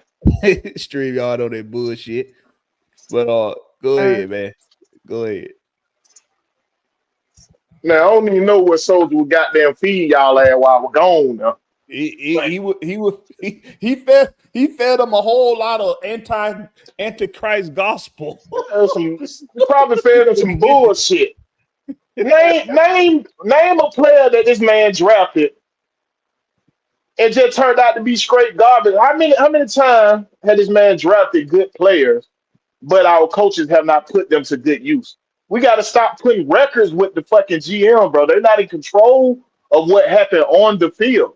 They're in control of They're getting the not in good. That's control of just what's going on the field, bro. They the niggas who supplying the food that get cooked, that get prepared and put on the field. What you mean so. he Hold don't on. get So the you saying hold on. So you credit? saying you go to the meat market, buy you some good pretty ass steaks, but once you get through grilling, that motherfucker is bland as hell. So that's the motherfucker who sold you the goddamn steak problem. No, that's the chef problem, bro. And that's what Raheem is. He's the chef. He's not preparing the product for our consumption, right, bro? That's all that is, and that's why this year is gonna be vital to Raheem's job right here, because you got to show us you're able to work with what groceries we're giving you, bro. You're not gonna keep paying a chef if he's not preparing the meal proper. You know what I'm saying? You know all the ingredients are good. They was fresh when you bought them, but every time they come out, the shit bland or it's spoiled. What's the problem, bro? You got to hold the coaches accountable. You got We to hold the had coaches since accountable, bro. how many coaches we had since Raheem Morris been our GM, bro? You meant Terry? Since what? Since Terry? It's only the second coach, bro. Here. All right. At some But how many? point, Hold on, right there. Stop right there. Stay right there. Let me come to you. I'm gonna let you come back. I'm gonna let you come back. Hold on. How many times were we right there to take first place, but we couldn't do it because bad coaching? All 3 years of how Arthur many Smith were right times you there. came All three close to years. putting your meat in the yams, bro? I don't care about Oh how many hell no, I times you ain't coming. got. Listen what I'm saying. Listen what I'm Go saying. ahead, bro. I don't care Go about ahead, how bro. many times you almost got the yams. Nigga, did you get the yams or not? Bruh, Hey, did you Raheem's get the job is to yams put or not? hold on. Right there what you saying, soldier. Raheem's job is to put you in the room with the yams. Just because you ain't closed it out, that's your damn problem. Cause your meat couldn't get up, that's your problem, bro. I gave you the yams in front of you. She was bad as hell. I pulled in there, all the Tell niggas you. wanted her, but I gave it to you. Now you couldn't finish the deal. That's your damn problem, nigga. Time, the first head coach, we had losing seasons with him, right? What's the we got rid of him, and now we having those same exact seasons down to the damn number of wins and exact number of losses, my nigga. At some point in time, we can't keep blaming the coach. Let me ask At you something, some soldier. point in time, it's one motherfucker If who's Arthur sitting up, Blank, two Let me motherfuckers who's let, sitting up let me there in ask that you something. Let office me ask you something, who soldier. Let been me ask you there something. and Let me got ask you one all thing. Hold hands on. on that shit. This is Rich McKay, uh, uh, uh, Comrade Self, and Terry Fondo. At some point in time, we gotta turn to the niggas around us like, yo, bro, man. It's like what Eddie Murphy say on Harlem Nights. You in charge of the girls, right? You in charge of the girls, right? Then how come the girls always come up short? Let's just put the shit out there. How come the Let girls me ask you always something, come up soldier. short? It don't matter if this bitch packed or Do the empty. These GM bitches do always the come up short. GMs and goddamn do the GMs in Atlanta hire their head coaches? nope. In the last two guys Now I we've would been go with had your in there argument. I would go is with your remote argument control if he dummies. was. I would go with your argument if our GM was able to hire head coaches. Arthur Blank told you himself that's not how they do it here. They're on the same platform. The GMs and the coaches are on the same platform. That's not how they do it. So he has no control over what coach he bring in here, bro. That's the problem. His job is to go get them groceries, dog. Point blank, period. So therefore, I ain't he saying go that. get the groceries, soldier, and he give them to the coach and let the coach deliver the motherfucker and see what he do. He ain't doing shit with them. On time, bro. We got to quit making excuses for failure. It's two people in that front office who been there despite all these wins and despite all these losses, and nobody want to point the finger at them and be like, "Hey, yo, my nigga." It's like with you and your homie. Like that's your homie. You just being this yes man. Like at some point in time, bro, you got to be able to tell your mans. It don't matter how much gangster ish y'all done did together. You got to be able to tell them like, yo, bro, you're moving wrong, and you ain't willing to. It sound like y'all not willing to tell your homie daddy moving wrong. Okay. Okay. Okay. Okay. About whatever we heard everything he had to say. Now I know how to put this for my boy. I know how to put this for my boy Soldier. I know how to put this for him. Soldier, let's say a dope fiend moves to Washington, the state of Washington, where they got some real nice haberdasheries. They got some real nice what they call them what they call the weed banks, what they call them, the marijuana dispensaries. The dispensaries. They got some real nice dispensaries in Washington. They got real nice dispensaries, right? And he gets up there. He goes to the best dispensary there. They might be a little high price, but he get the best of the best every time he go up in there. Now, take in mind, he a dope fiend, right? And he say, I got an itch need to be scratched. I need your best shit. Everything they give him is highly, highly, highly, highly, highly thought about, sought out. Everybody in the local area gets it. They get exactly what they need from it. Everybody but him. He keep going back. This shit trash. This the trashiest as goddamn weed I done smoked ever. This shit ain't getting me high. What else you got? And they keep looking at him like, hey man, this our top grade shit though. Everybody like this shit. This our top grade shit. Yeah, but that shit ain't getting me where I need to get. That ain't getting me there. I need some shit gonna get me there. So they give them something. They go back in the back and they put some strands together that they ain't even put together before, just for him. And they go back out there. Now, that's the 2025 season. That's the 2025 draft right there. Them strands that ain't never been put together, that the Falcons done put together with this draft class. That's what they done did. And not just that, but with the coaching hires, with Ubrick and the guy from Green Bay to help with the defensive back group, with Ole coming to help with the defensive line. They done did everything. They done crossed these motherfucking strands together for your motherfucking ass, Soldier, that this shit about to blow your motherfucking mind. And then you still come back to them and say, that shit was ass. That shit don't work for me. I still ain't getting high. Y'all motherfuckers suck. I want y'all out of here. I'm finna figure out how to get y'all motherfuckers up out of here. I know a dispensary down in Arizona that's way better than this bullshit. That's how you sound right now, Soldier. You sound just like that. That's how you sound.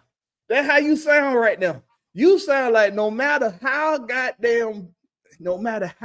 they put that shit together for you, you still ain't gonna get high enough from it. You still don't want that shit. That shit ain't gonna never be good enough for you. It don't matter who the fuck they get in here. And let me tell you why. Hold on, wait a minute. I literally went and changed the diaper, made a bottle, and put some waffles on, all while you was doing what you were doing, all while you were giving your soliloquy. So just hold on tight for me here.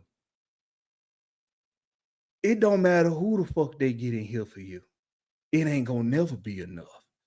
Because right now the personnel look good, but you don't like the coaches. You don't like the coaching, you don't like the GM. So when they get a GM and a coaching here that you like, when the players don't play well, you gonna want them gone too. And the cycle gonna start all over again. Because when them players gone, they gonna get lesser talent in here that's not gonna play up to par with who just left the fuck up out of here. And you gonna be saying, yeah, these coaches and the GM don't know what the fuck they doing. It's gonna be an ongoing, never-ending cycle with you. So this is what I need you to do. I feel you on everything you're saying because I get it.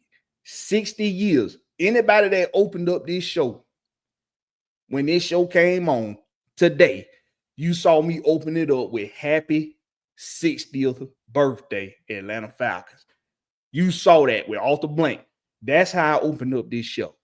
60 years and we ain't won shit.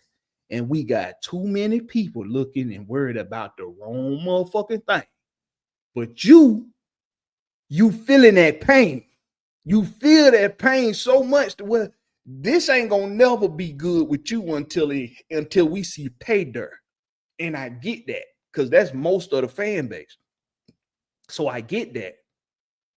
But when you got Terry Fontenot, Raheem Morris, Arthur Blank, Josh Blank, Rich McKay, Beatles, and whoever the fuck else in that front office and on this coaching, at the head of this coaching staff, when you got all of those guys here that get a lot of criticism, Arthur Blank get criticism, Rich McKay get criticized, Terry get criticized, Beetle get criticized,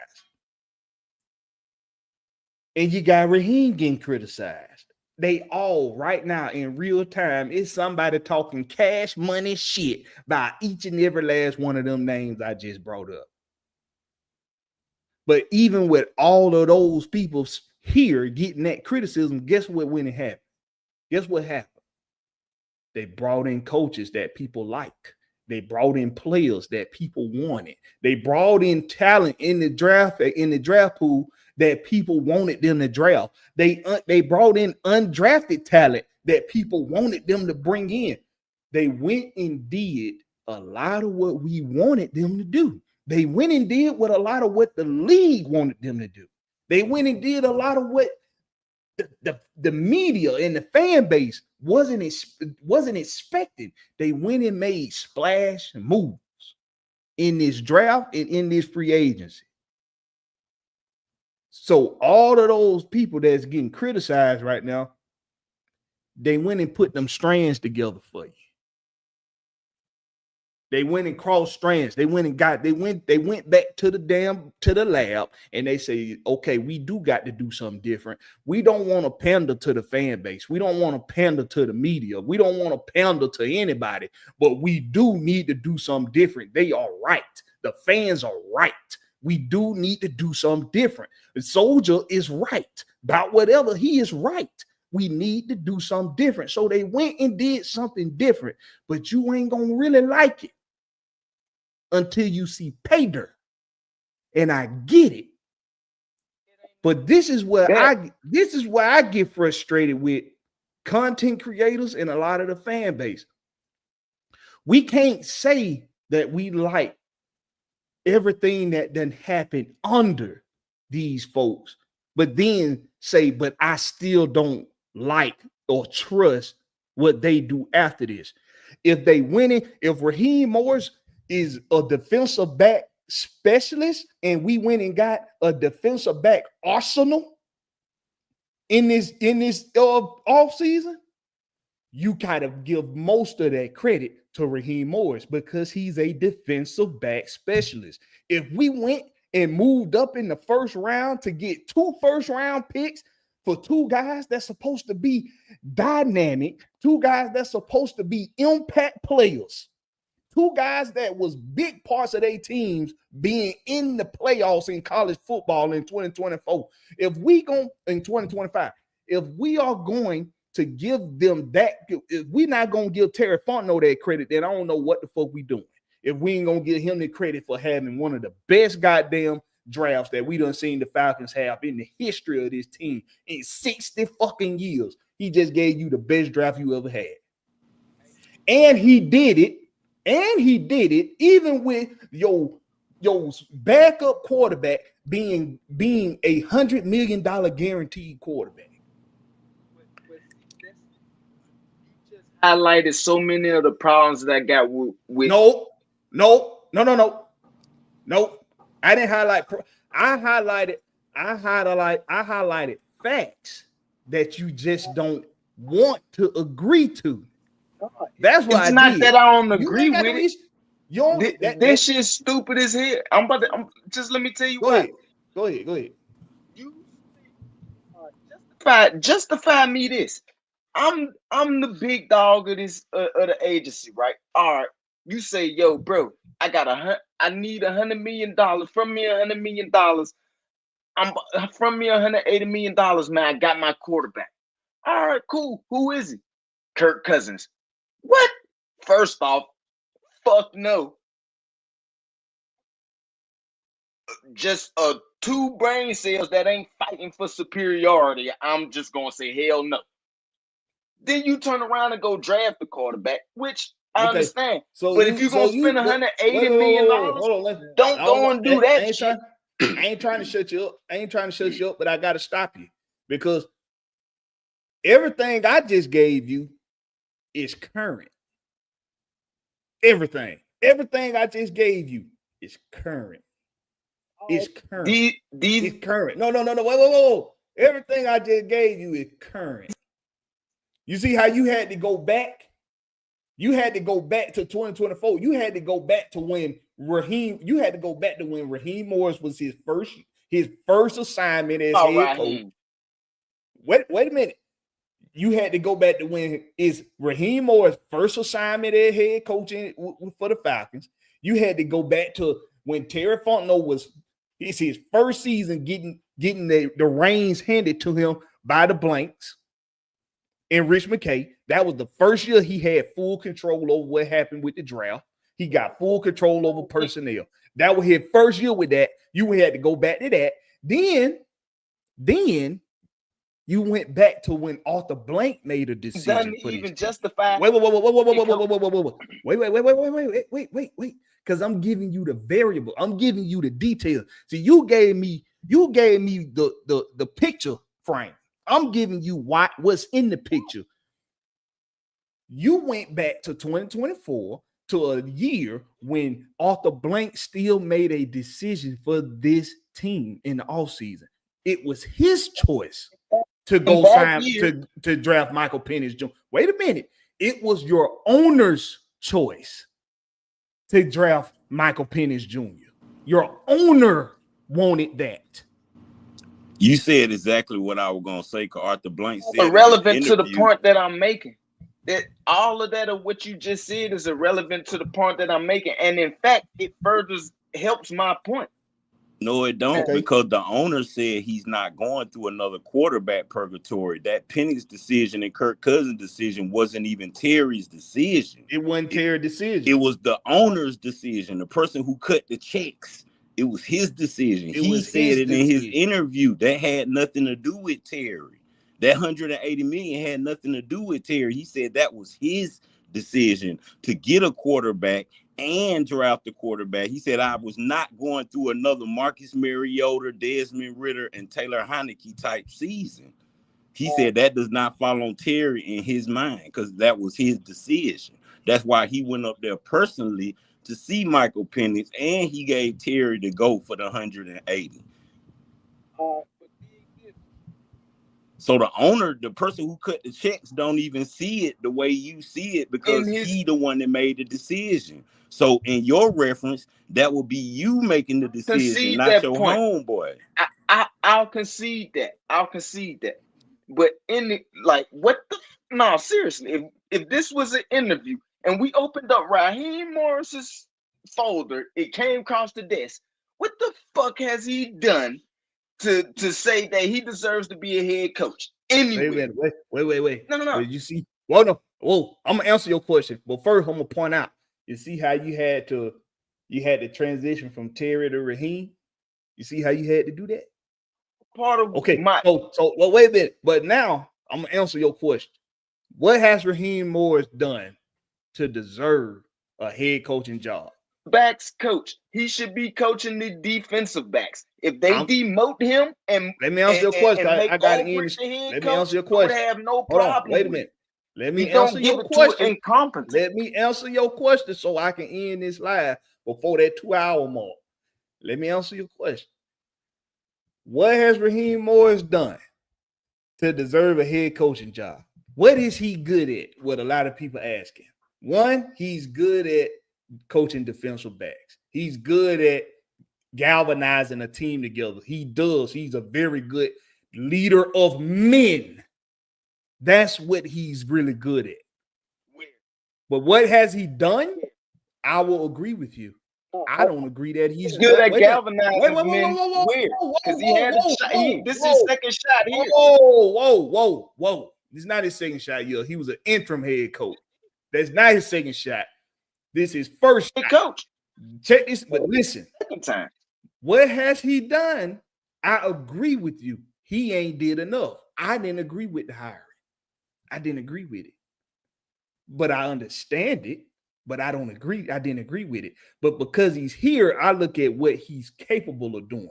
And what he's capable of doing is bringing a team together for them to perform to their best ability because he's a leader of men. With that being said, I got to end the stream for 2 hours because fuck it. It's going to go over.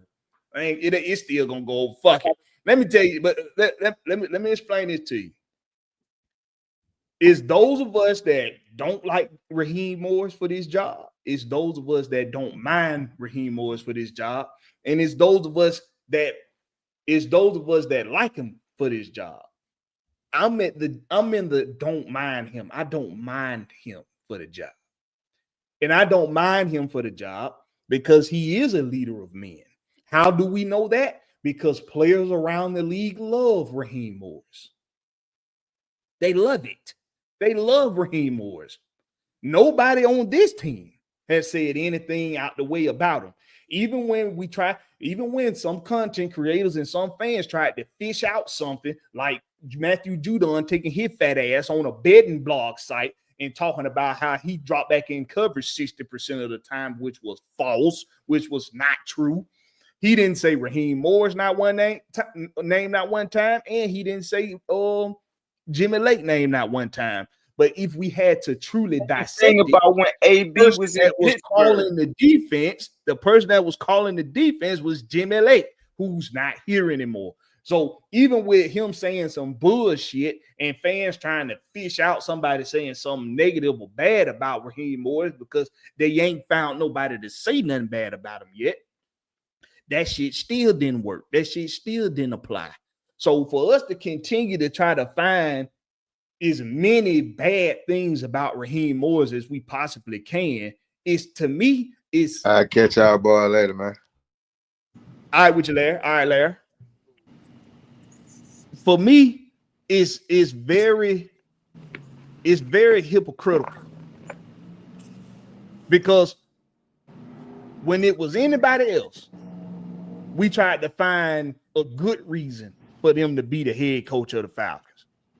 We tried to find every good reason we could. But for Raheem Morris, we trying to find every bad reason we can for him not to be the head coach of the Falcons.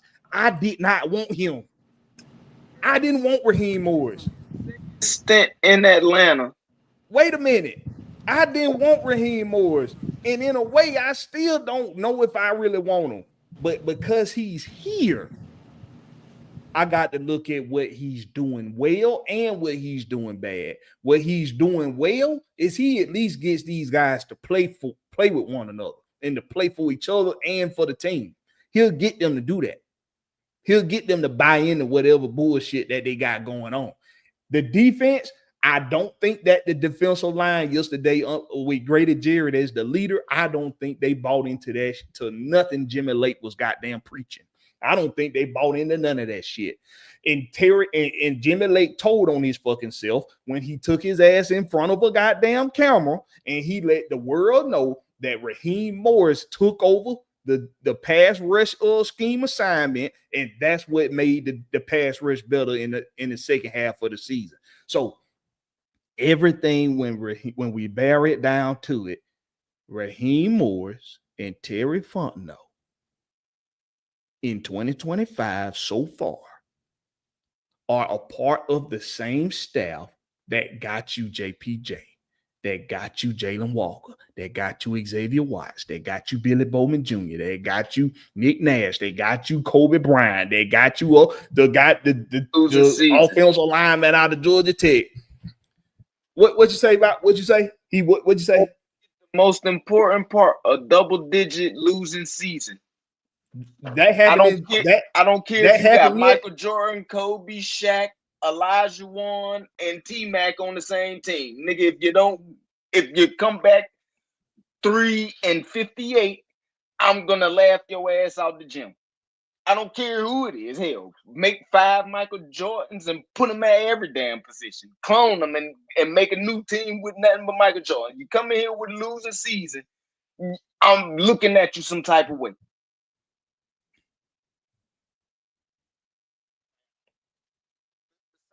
Like,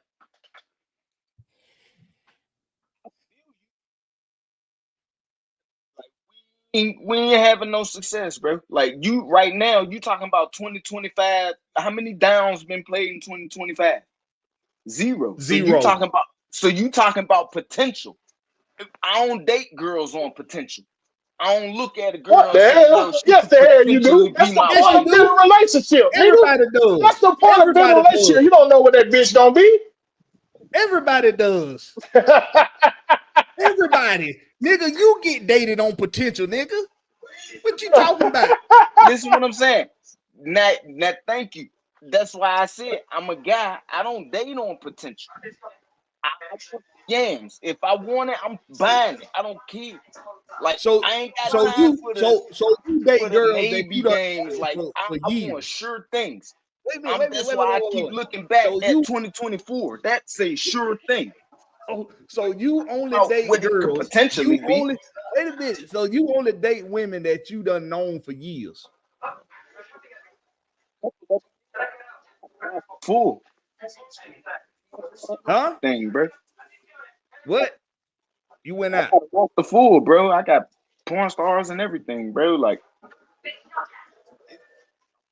I'm rarely short when it comes to games. I forgot who the fuck I was talking to. Like I forgot who the fuck I was talking to. All right. So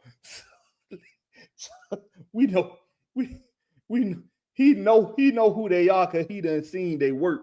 That's how he did. Listen, man. Check this out. It's so many people, it's so many fans out there like you, Soldier. It's so many fans out there like you that once they get a bad taste in their mouth for somebody on that come to this team, it is really, really, really hard to get that taste out. It's really hard. I understand it because I'm the first one to put 60 years. Happy birthday, Atlanta Falcons, on 60 years a part of the NFL. I'm the first one to put that up there and then to tell you, but we ain't won a motherfucking thing. I'm the first one to put that shit up there. But I also know how to live in right now. I don't just live in the past. I know how to live in today. And as far as today goes, hold on, Will, you finna say something? Cause your mic ain't muted.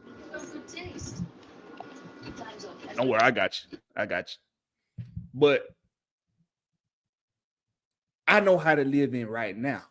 See, Soldier, you hurt. You hurt, bro. You hurt. And I get it. this, bro.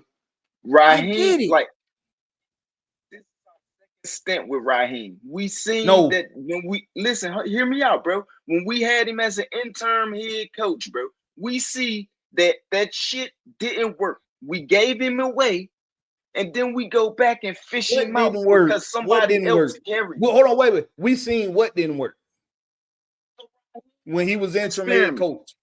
Yes, this is his he left and he came back to Atlanta. This is his second time you here. say He that was an interim head coach.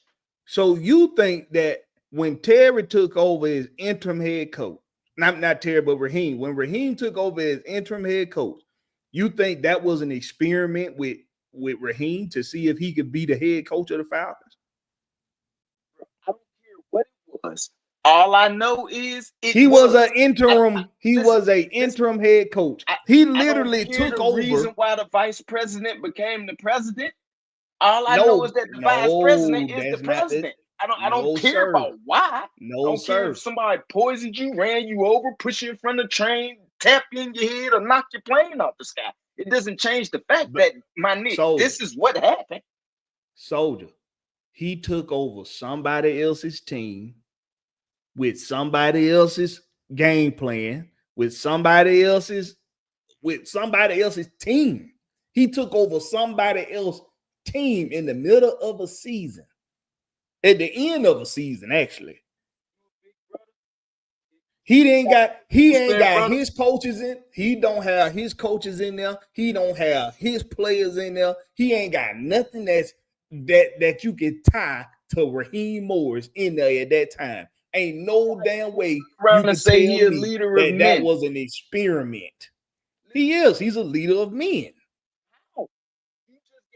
example of how he's not a leader of men. How is that example of him not being a leader of men? Sister, you got a little sister and brother, thing like that. I got brothers and sisters. I got a little brother and I got a big sister. I'm my mom oldest, right? My mom, she would work and shit. Yo, so you gotta take care of your sister and brother while I'm at work. Mom, why you at work late? I don't care why you're at work late. My nigga, you got to handle the job. The job has been put on you. Make it happen. I don't care how you do it. Just make sure that they took care of. Period. How you do it, I don't care why you're not here. I still got a job to do. And whether I'm here or not, that job has to be done. So All the examples you making is explaining the coaches still, bro. Every example you point to is explaining a coach. Every example you point to is explaining a coach. So what are you saying, Soldier? Raheem Morris experiment, it didn't work. Way he went somewhere else. Somebody else carried him to a Super Bowl. They got rid of him because if they thought that he was worth keeping, they'd have fought to keep him. Anything worth keeping is worth fighting for, right? They didn't fight to keep him. He walked, or they let him walk, and ended up back with him. Now, just off of common sense, you don't throw something away and then go back and re-get it. Like, and based on what? All right, now I can see if he was 8 and or I can see if he finished that year 8-8 and he won 4 games. All right, cool. I'm content with that. All right, it might not be there yet, but it's enough to where I can say, all right, yeah, I'll give him a shot. But my dog, like, based on what? Like, we've seen this already. Like, then we've seen the best it could be with somebody else leading you. Like, you don't have nothing with your name on it to say, yo, I'm a leader. I can do this shit. Like, based on what? Like, you went to LA, a stacked mob with a crazy coaching staff. I can't remember if it was LA or Tampa. I think it was Tampa with Brady and he won the ring. If I ain't mistaken.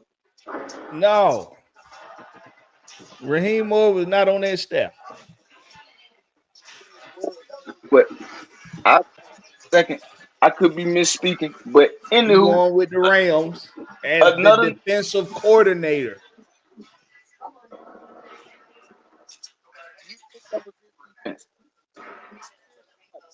Man. Listen, man. Listen, because you going in and out a lot. We can't hear nothing you saying. You going in and out. Listen.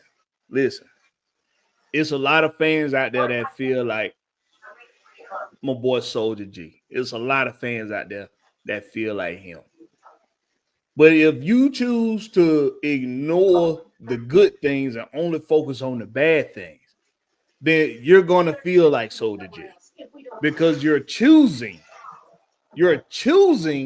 not to recognize the positives.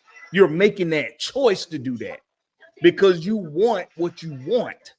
You don't want Raheem Morris. So you're choosing to ignore anything positive that Raheem Morris has been a part of with this franchise. You're choosing to ignore it. Everybody in the comment section then highlighted positives about Raheem Morris being a leader of men, being a leader of a team. If you choose to ignore those things, that's your choice. But don't expect for everybody else to ignore the positive things that you choose to ignore. Don't expect everybody else to do that. And that's what a lot of content creators do. And that's what a lot of fans do. They want you to ignore the positives so that you can focus on, well, he ain't gonna do shit for us. He ain't done shit. That means he ain't gonna do shit. And we don't need him. First of all, something I like to say a lot of is history always starts somewhere. History always starts somewhere. At some point, somebody gonna start winning. Your boy didn't start. Your boy Tony Dungy didn't win until he got to Indianapolis. Dan Campbell with Detroit. Dan Campbell didn't win until he didn't start winning until he got to Detroit. Your boy what's his name? Bill And remember, Belichick. Detroit He didn't even start win. winning until he got Tom Brady. And remember, Detroit didn't even win for them first 3 years. They went like 3-10, 7-10. It was a gradual step up. It was exactly. Main issue. We ain't having no gradual steps up. We just keep coming back with the same losing ass bullshit, making excuses for, oh man, next year our draft gonna make our team better, then turn in another 6-10 record. Man, next year, man, ooh, that beat y'all nigga, man, we gonna have a winning record. Then we turn in another 6-10 record. Oh man, you know what, man? Drake London, he a beast too. That's my favorite player on the team right now. What we do, go turn in another fucking 6-10 record. Like, come on, man. Like, it like Chris said, optimistic. He doing good things. He a leader of men. He just had a team full of a whole shit ton of vets, and he couldn't lead the motherfucker nowhere but the 6-10. And we keep talking about he a good coach based on what? A Super Bowl that another motherfucker carried you to? Based on what? How's you a leader? Well, first, nobody said he was a good coach. Nobody said that. Oh, shit. Nobody said. Nobody what said make you that. a good coach. No, You're a man. what we said. What I said. He's a. When people ask what is he good at, I say he's a defensive back specialist, and he is a leader of men. Team, make him head coach of the DBs, and move Ulbrich to head coach. And what if? And this is what we're about to find out. What if he's really good at recognizing other coaches at being good enough to be good role playing coaches to do their job, and all he got to do is make sure that the team stay rallied up for him. Hey, that's what Quinn what if did he's during good the at Super. that? That's what Quinn did during the Super Bowl season. To be honest, Quinn really wasn't the best coach. What people forget is that coach, man, every head coach y'all drooling over now was on our staff during the Super Bowl year. Kyle Shanahan, Mike McDonald, Mike McDaniels, the one in Green Bay. Everybody y'all drooling over, that's the top people, that's offensive coordinator, defensive coordinator, and head coaches was on our staff under Dan Quinn. He wasn't even the best coach, but that staff he put together, along with our defensive staff and our special team staff, he didn't really have to do nothing. So if Raheem sort of can get a staff like that, all he got to really do is oversee the staff. So that's leader why of men, because he need other men to come in and compensate for his ignorance. That's not what leaders do. If I'm a good leader, I ain't calling another motherfucker in to come help me lead. Why? I don't need no because you another man to can't come do help me lead everything my as house. the leader. You got to outsource the work to somebody. You can't do everything. You got to have a team around you, and that's with anything you do. You can't be the CPA and the accountant and the tax attorney and the securities attorney and the design attorney, design and the marketing and the promotion and the branding. You can't do all that. You got to outsource the work. If I don't outsource the work, I'm going to run myself dry because I'm not going to be able to do everything. I'm not going to be able to handle every position out there on the field. Now, whether he can coach the whole team up to a win, that's the real question. But the only way we going to know for real, because now you have no excuses. And that's the main thing everybody looking at, because truthfully, the fan base really on the same page. Everybody really happy because all they wanted us to do was address the defense, because we not lacking in offense with nothing. And with Ulbrich here, you can't throw a Jimmy, you can't pull a Jimmy Lake move. So now we finna find out who Raheem Morris truthfully is when it comes to a head coach. This the year I'm gonna judge him off of, because now you have no excuses. You got your pass rushers, you got your safeties. Offense already said all you doing is retooling. You got your defensive coordinator, and I know he a good defensive coordinator because he used to play linebacker in the NFL. And I watched you take safeties and turn them to linebacker because he was our linebacker coach during the Super Bowl season. So I know what he can do with our linebacker play. So now I got to judge Raheem with a whole 100%. This year, I judged Terry with a whole 100% because Arthur Blank already said, Terry, we didn't even let him off the leash till this year. The owner said that. The guy who cut the check said, look, we didn't even let Terry off the leash till this year. So now, me hearing what the guy who cut the check say, that means that Terry wasn't even in control of Bijan and all them people you talking about. Arthur Blank and Rich McKay was, because he said it in his interview. This the year we giving Terry the reign. So this the year I'm gonna judge both of them on with a full 100%. Now, in my mind, this year Terry did his job. He went and got what we asked for. He did what we asked him to do. They can say they don't listen to the fans, but one thing I do understand about Raheem Morris, whether we like him or not, because he wasn't even my first pick. Jeff Ulbrich wasn't even my first pick for DC. But one thing that made me change a lot of my opinion is I see how the NFL likes them. Like, you can say what you want. That's really why they want us in the playoffs. Like, they, for some odd reason, I don't know what relationships Raheem has built, but I could tell the league want us to win. Raheem Morris is a league guy. They like Raheem Morris. Owners like him. Coaches like him. They just like him. For whatever the reason is, I really don't give a fuck why they like him. But they like him. But I think it's like right here what Ricky Smith said. This is really what it's all about. Everything is what it is. What done happened, it already done happened.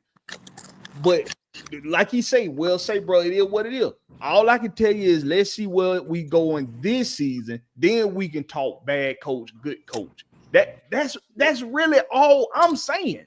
All I want to say is this, that's the best way Ricky Smith can put it in a nutshell for me right there is let's talk good coach, bad coach after this season.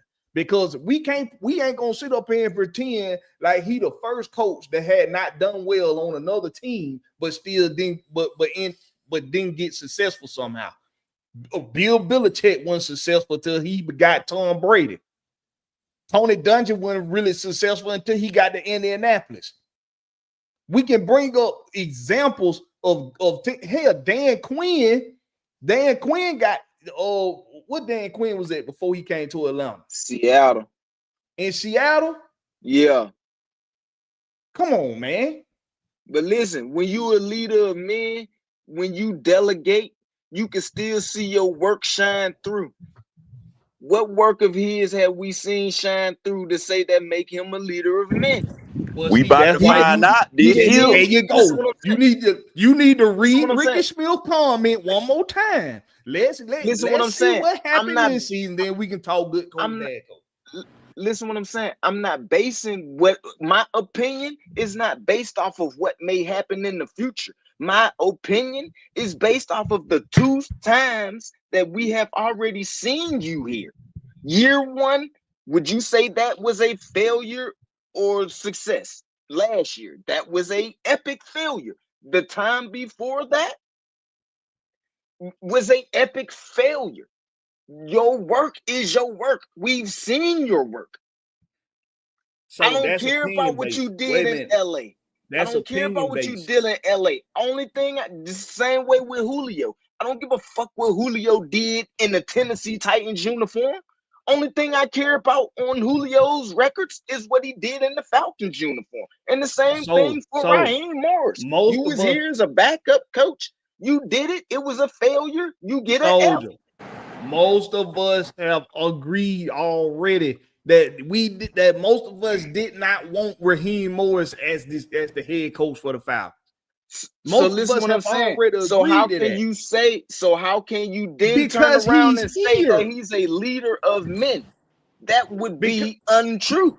No, it's not, because the NFL players love him. What qualities of his coaching? I don't care about the players. When he got to coach the players. Listen what I'm saying. Last year he was the head coach, right? He had a defensive coordinator on his team, right? That defensive coordinator was his subordinate, right? That defensive coordinator and that offensive coordinator both answered to him, right? He's a leader of men. You gave these positions to these two people, and your leadership of men is not reflecting in neither one of these coaches. Your yes, it is. And Zach Robinson. No, it wasn't. I don't know what you see. Then we fired Lake because of that shit. Nah, I'm talking about Zach Robinson. No. I'm talking about Lake. You said both of them. Any coach. No, Zach Robinson. I can't let you do that to Zach. Listen what I'm saying. Hey, look, boy, he had our offense humming. All right, cool. All right, I'll concede that. But what I'm saying is your leadership should fall under both. And I wouldn't be so quick to give him Zach Robinson's credit either, because Zach Robinson is an offensive specialist. That's where he started at. Raheem Morris was a DB coach. That's where he started at. Now, if them DBs and shit was humming like how they were supposed to be, then cool. That's your direct leadership reflecting in the play on the field. I don't care if you go get 5 Michael Jordans and then you talk about you a leader of men. No, bro, you're not a leader of fucking men, because Michael Jordan is going to be Michael fucking Jordan whether you coaching him or not. Where is your leadership of men? Where is it reflecting? Because it ain't showing up in the fucking special teams. So it's names you don't bring up when you talking about someone in a team aspect. You don't bring up Michael Jordan. You don't bring up Wayne Gretzky. You don't bring up Tom Brady. You don't bring up Kobe Bryant. You just don't bring these names up because these names are enigmas. They are enigmas. You don't bring up LeBron. Well, LeBron is debatable. But highly debatable. You don't bring up these names because it don't matter what team you put them on. If you watch them play, you know that they are just enigmas. They are great. Hey, Julio Jones. Shit. That's debatable. That's debatable. You could put Julio on other teams. Julio that had way more touchdowns. It was just the way our team were ran. Nah. I ain't gonna touch that one. I don't really, because that's a whole nother conversation. But when we're talking about the team aspect of the game, right? And we bring in, just because you brought up Jordan gonna be Jordan, team's gonna do it. You got to remember, it was a while before Jordan saw winning. It was a while. So he still needed that. He still needed that. That Phil Jackson marriage. Yeah, but he still needed that to get him to the point that, well, okay, this is Michael Jordan. Just like I only mentioned Jordan in reference to the offensive coordinator, though, bro. I wasn't referencing that to the head coach. No, but you were saying it in the nature of we talking about leaders of men. That's what you was talking about. And when we talking about coaches that are leaders of men, you think about the guys like Phil Jackson. You think about the guys like any coach that done won for the Dallas Cowboys. Any one of the Dallas Cowboy coaches that done won a Super Bowl, Jimmy or Parcells, any one of them leaders of men. When you think about leaders, you think about Mike Tomlin, you think about Bill Belichick, because Bill Belichick, even though a lot of players talk about how things were strict and very militant around the camp in New England, they all got that respect for him. Like, yeah, but we was gonna play for Bill. We bought into that shit that he was preaching.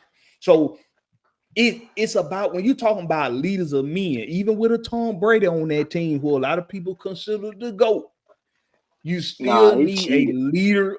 You still need, but see, if you ain't cheating, you ain't trying. That's how I look at it, man. So even with that even with these big names that you don't bring up in a team aspect of winning championships, you still need a leader of men. All we saying is that Raheem Morris can be, he can be a breaker of curses. That's what I'm gonna call it, a breaker of curses. Like, you know how like in the old days, everybody had these nicknames for some shit that they did that was a feat. Like the Slayer of Dragons or some shit like that. He can be breaker of curse. Look what Christian Lewis said. We broke a 7-year, 7-win curse. Well, we couldn't get past 7 wins. We got past 7 wins last year. We did do that. Listen, he can be a breaker of curses. If we give him that opportunity, we got to give him a fair shake at it. You saying that this is our second time with Raheem seeing what he do, that ain't a fair shake. Because the first time he was an interim head coach, meaning it ain't his coaching staff, it ain't his players, it ain't his game plans and schemes and strategies. It's somebody else's. You cannot use his interim head coach season as a measuring, as part of the measuring stick. So that's not a fair shake. It's also not a fair shake. That's not a fair shake. You also can't give him a fair shake if you saying that he only had 1 year to show you that he done learned from all the other years of him being a failed head coach and him learning on championship teams. You can't just give him 1 year, because every motherfucking head coach that get a head coaching job, damn near 99% of them done been on a championship winning team or done been mentored by a championship winning coach or done came from a championship. That's how they get the coach opportunity. That's exactly how they get the damn opportunity. So you ain't giving Raheem Morris a fair shake if you try to use them points to why he shouldn't be the head coach for the Falcons. And if you remember though, y'all forget that you say Raheem wasn't a part of that Rams team during that Super Bowl season. Y'all forget that took time off before they even got to the Super Bowl. Remember, McVay took that time off because he was stressed out from the Super Bowl run before that when they didn't win. Raheem Morris had to take over that team while he was gone. And we sucked. And actually, we went looking for Raheem. Raheem didn't even come looking for us. We requested interviews with him. Not saying that's who I wanted, but hey, if we that's who we want to go for. I can't do nothing but support it right now. You know what I'm saying? I can't force him to change it.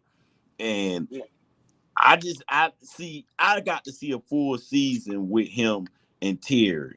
If Arthur Blank say this their first full season together for real, with him handing the keys over, this the season I got to judge him on, because my owner told me that this the first year they had full control over everything. That means that Terry and Arthur Smith didn't even have control over everything. And that was why they didn't want Bill Belichick, because Bill Belichick he wanted control over everything. And the Falcons don't handle their organization like that. We not like the rest of these football teams. You ain't just finna come in here and get handed the keys. It don't work like that over here in Atlanta with Arthur Blank. Yeah, he learned from that Dimitrov field experiment. That's why I said he don't even blame Terry right now. He don't even blame. We the one blame Terry for that $180 million. He said that was his decision. He said, I want 2 quarterbacks because I am not going through he didn't say it that mean, but he was like, he not going through that Desmond Ritter and Taylor Heineke and Marcus Mariota shit no more. He said he said that ain't even that probably almost gave that man a heart attack, truthfully. That man laid on his ass and threw a pass to the ceiling. Hey, look, I still take that one over the ass fumble. I'll take the ass pass and fail over the ass fumble every day of the week and twice on Sunday.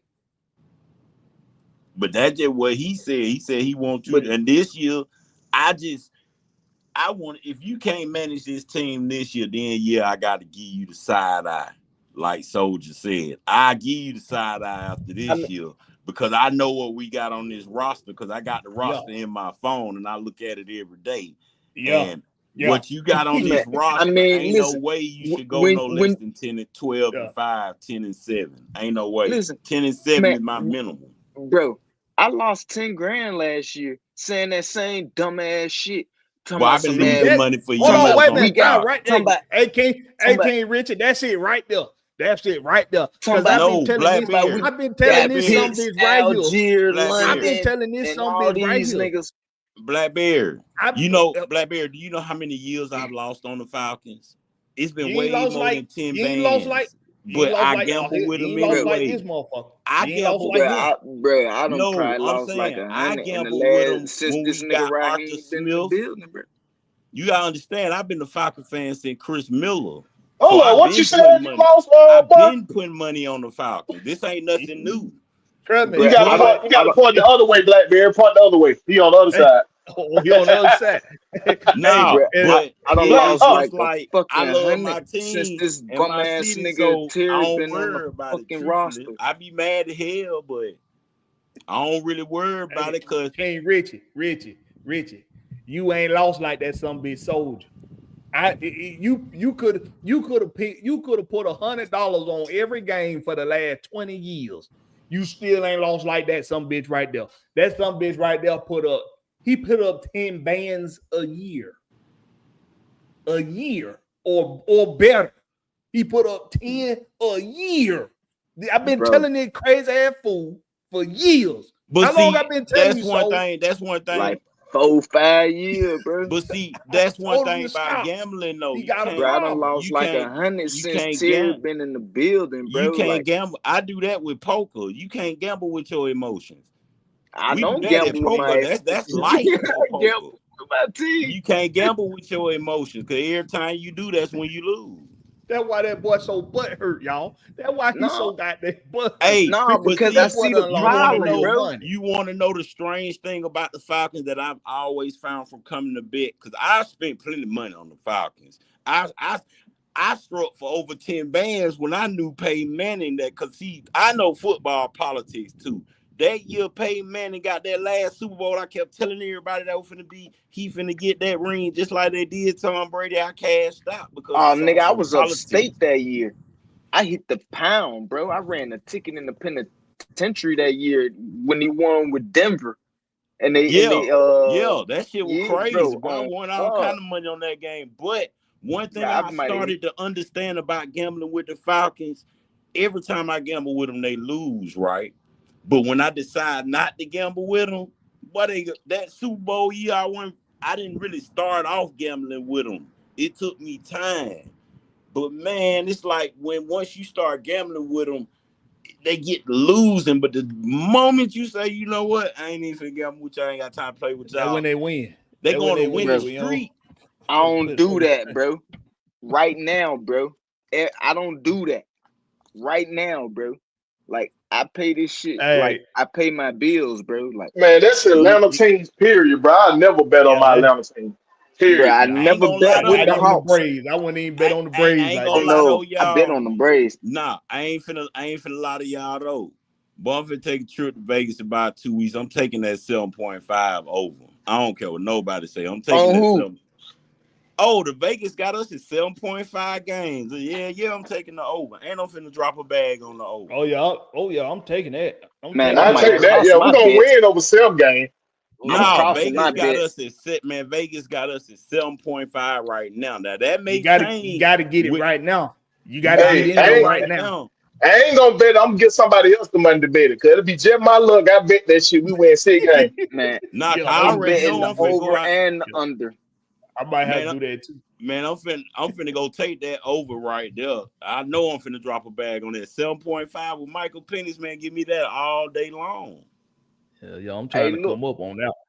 I didn't believe in Penix, yo, but yo, Black, you was right, bro. They young nigga, he's something special. That's why we got to get Raheem the fuck out of here before they ruin him, yo. For real, bro. Like, we seen this with Ritter, bro. If we'd have had a coach come in like a real quarterback whisperer, if we'd have never brought in fucking Arthur Smith, bro.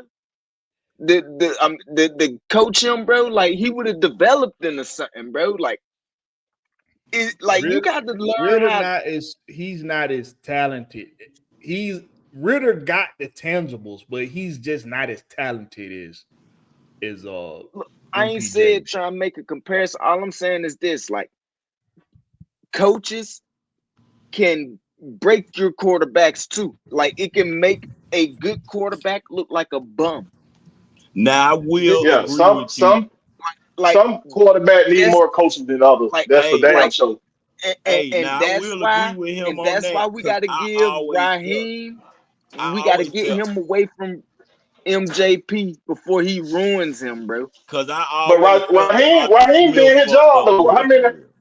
How many quarterback coaches did that man hire? 0. I'm talking about Raheem. How many quarterback coaches did Raheem hire? 7. He made sure he as far as away as possible from that quarterback. So he doing his job, bro. He just got to show it out here now. Now he got to show it. He gonna have to show it now. He done had so many defensive backs. Trust me, he got his hand tied in the DB room. Yeah. That's where I want to see him at. Anytime I turn on my Fire Stick and I turn on Fox 5 and they get to talking and reporting about my Falcons, when they show Raw at the camp and shit, I just want to see you over there with number 24 and all the rest of the DBs. Don't be nowhere near the running backs. Don't be standing by the damn cooler with your Wilson, your hands on your hips and shit, with your foot on the football. Go over there with the fucking DBs. That's who you be at. That's where you be. I don't think we had to worry about. I don't think we got to worry about Raheem trying to coach a a position group that he ain't got no business trying to coach. I don't think we got no problem with that. You ain't gonna have to worry about that. But before we wrap this up, man, I'm gonna go around the horn, man. Let everybody get their final takes on something you want to highlight about the Falcons, about whatever going on with the current NBA playoffs, whatever you want to goddamn talk about. I'm gonna let you go around the horn and say what you got to say about whatever. Go ahead, man. You done gave about 10 different soliloquies in this damn life. Hey, look, man. But go ahead. Man. I goes with y'all, man. AFN, man. That's why I get all my Falcon news, man. On this select few, I seen one on pop in here earlier, that bit low. And no gas, man. Yeah. Hold it down, man. Like it give me something to tune in to, man, so I can stay aware. I don't watch ESPN, so if I don't get it from none of y'all, man, I be out the loop. That's all I say, man. Salute, man. Chill. Twitter is the loop. Shit. Yo, X is the loop now, boy. I swear you get all your information right there on X. I'm gonna be real with you.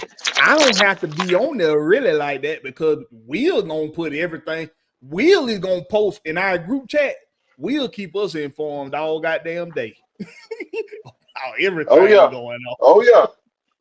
I ain't even got to be. I don't even be on X like that. So it's a blessing to have Big Will on my side, boy. I swear for God it is, boy. Because I'd be out of the loop for a lot of shit if it went for Will. And that's the truth. Go ahead, Will. Well, let Richie go. Let Richie go. Go ahead, Richie. I go let them go and do their thing. Yeah.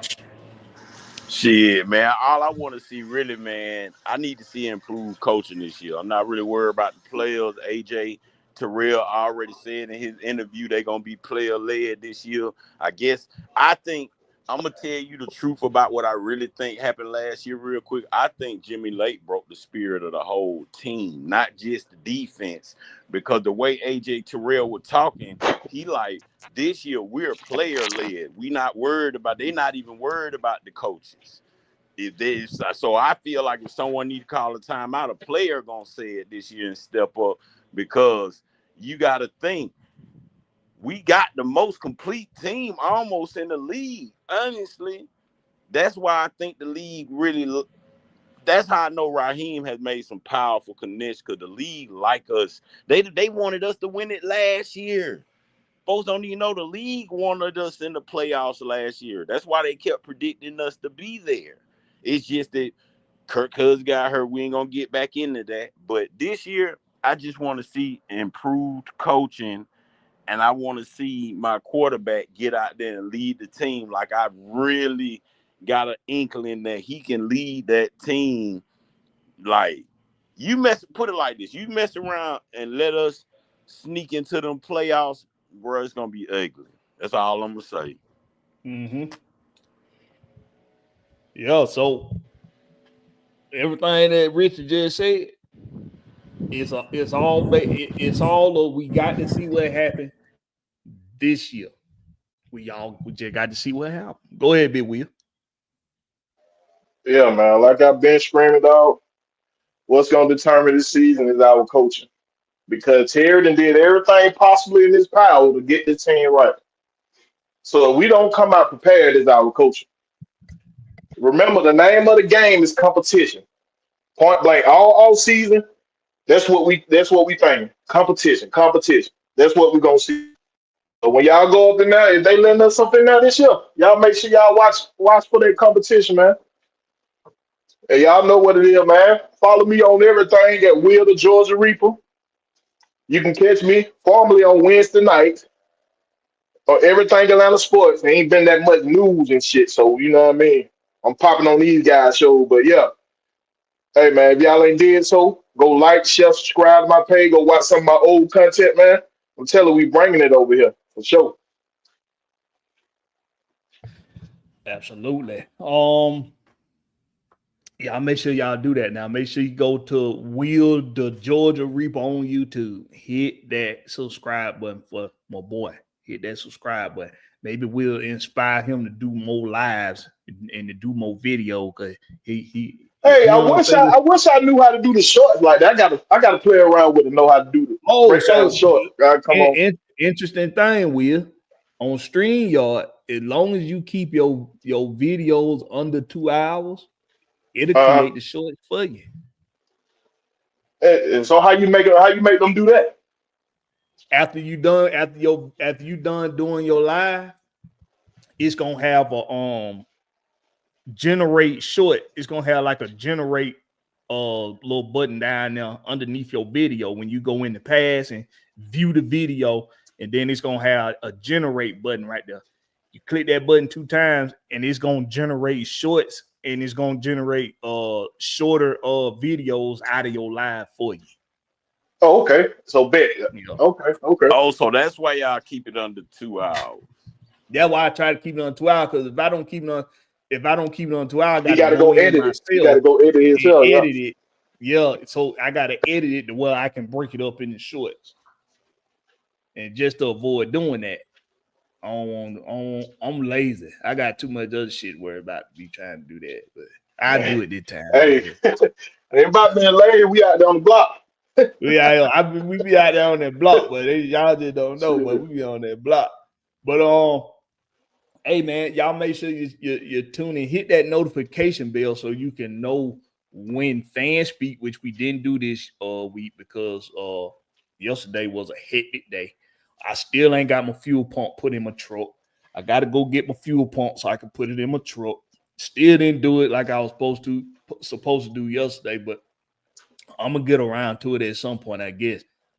But when it got me and White had to go get her another car because she had a little incident with her, so we got her back rolling. I ain't got to worry about her using a pickup that need a fuel pump in it going all the way to Perimeter back to McDonald's. Y'all we don't want them troubles.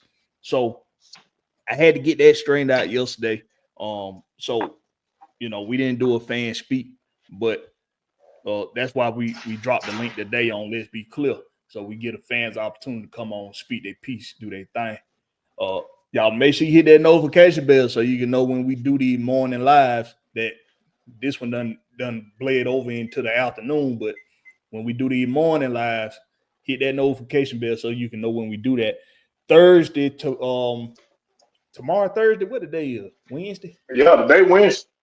So tomorrow, Thursday, we got the Rex Pit, 8 p.m. Eastern Standard Time. Make sure you're tuning in for that for the Rex Pit. We do that every Thursday at 8 p.m. Eastern Standard Time. And make sure you tune in for that.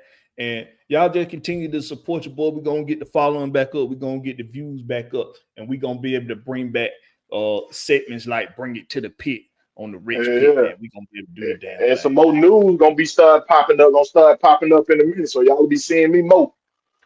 Shit, Gonna that see news more gonna of my boy start. Will the Yeah, Reaper. Yeah. that news gonna start twerkulating. I don't like talk about everything. I don't like being shit down into the ground like everybody else talking about the same subject. So shit got to be flowing for me to pop off. That's why I be on other folks' shows and shit. Yeah, straight up. So keep an eye. So make sure you go subscribe to my boy Will the Georgia Reaper, man. You of course you're gonna be able to see him on Atlanta Falcon Nation, but go For make sure, sure for you sure. go subscribe to my boy on his channel, Will the Georgia Reaper on YouTube.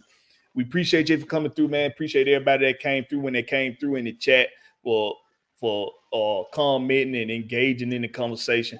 Appreciate everybody that came through, man. And make sure you tune in. I didn't catch to the tail end last night of the Ladybirds, but make sure you tuning in to Ladybirds of Atlanta Falcon Nation and the Lockness podcast on Atlanta Falcon Nation as well.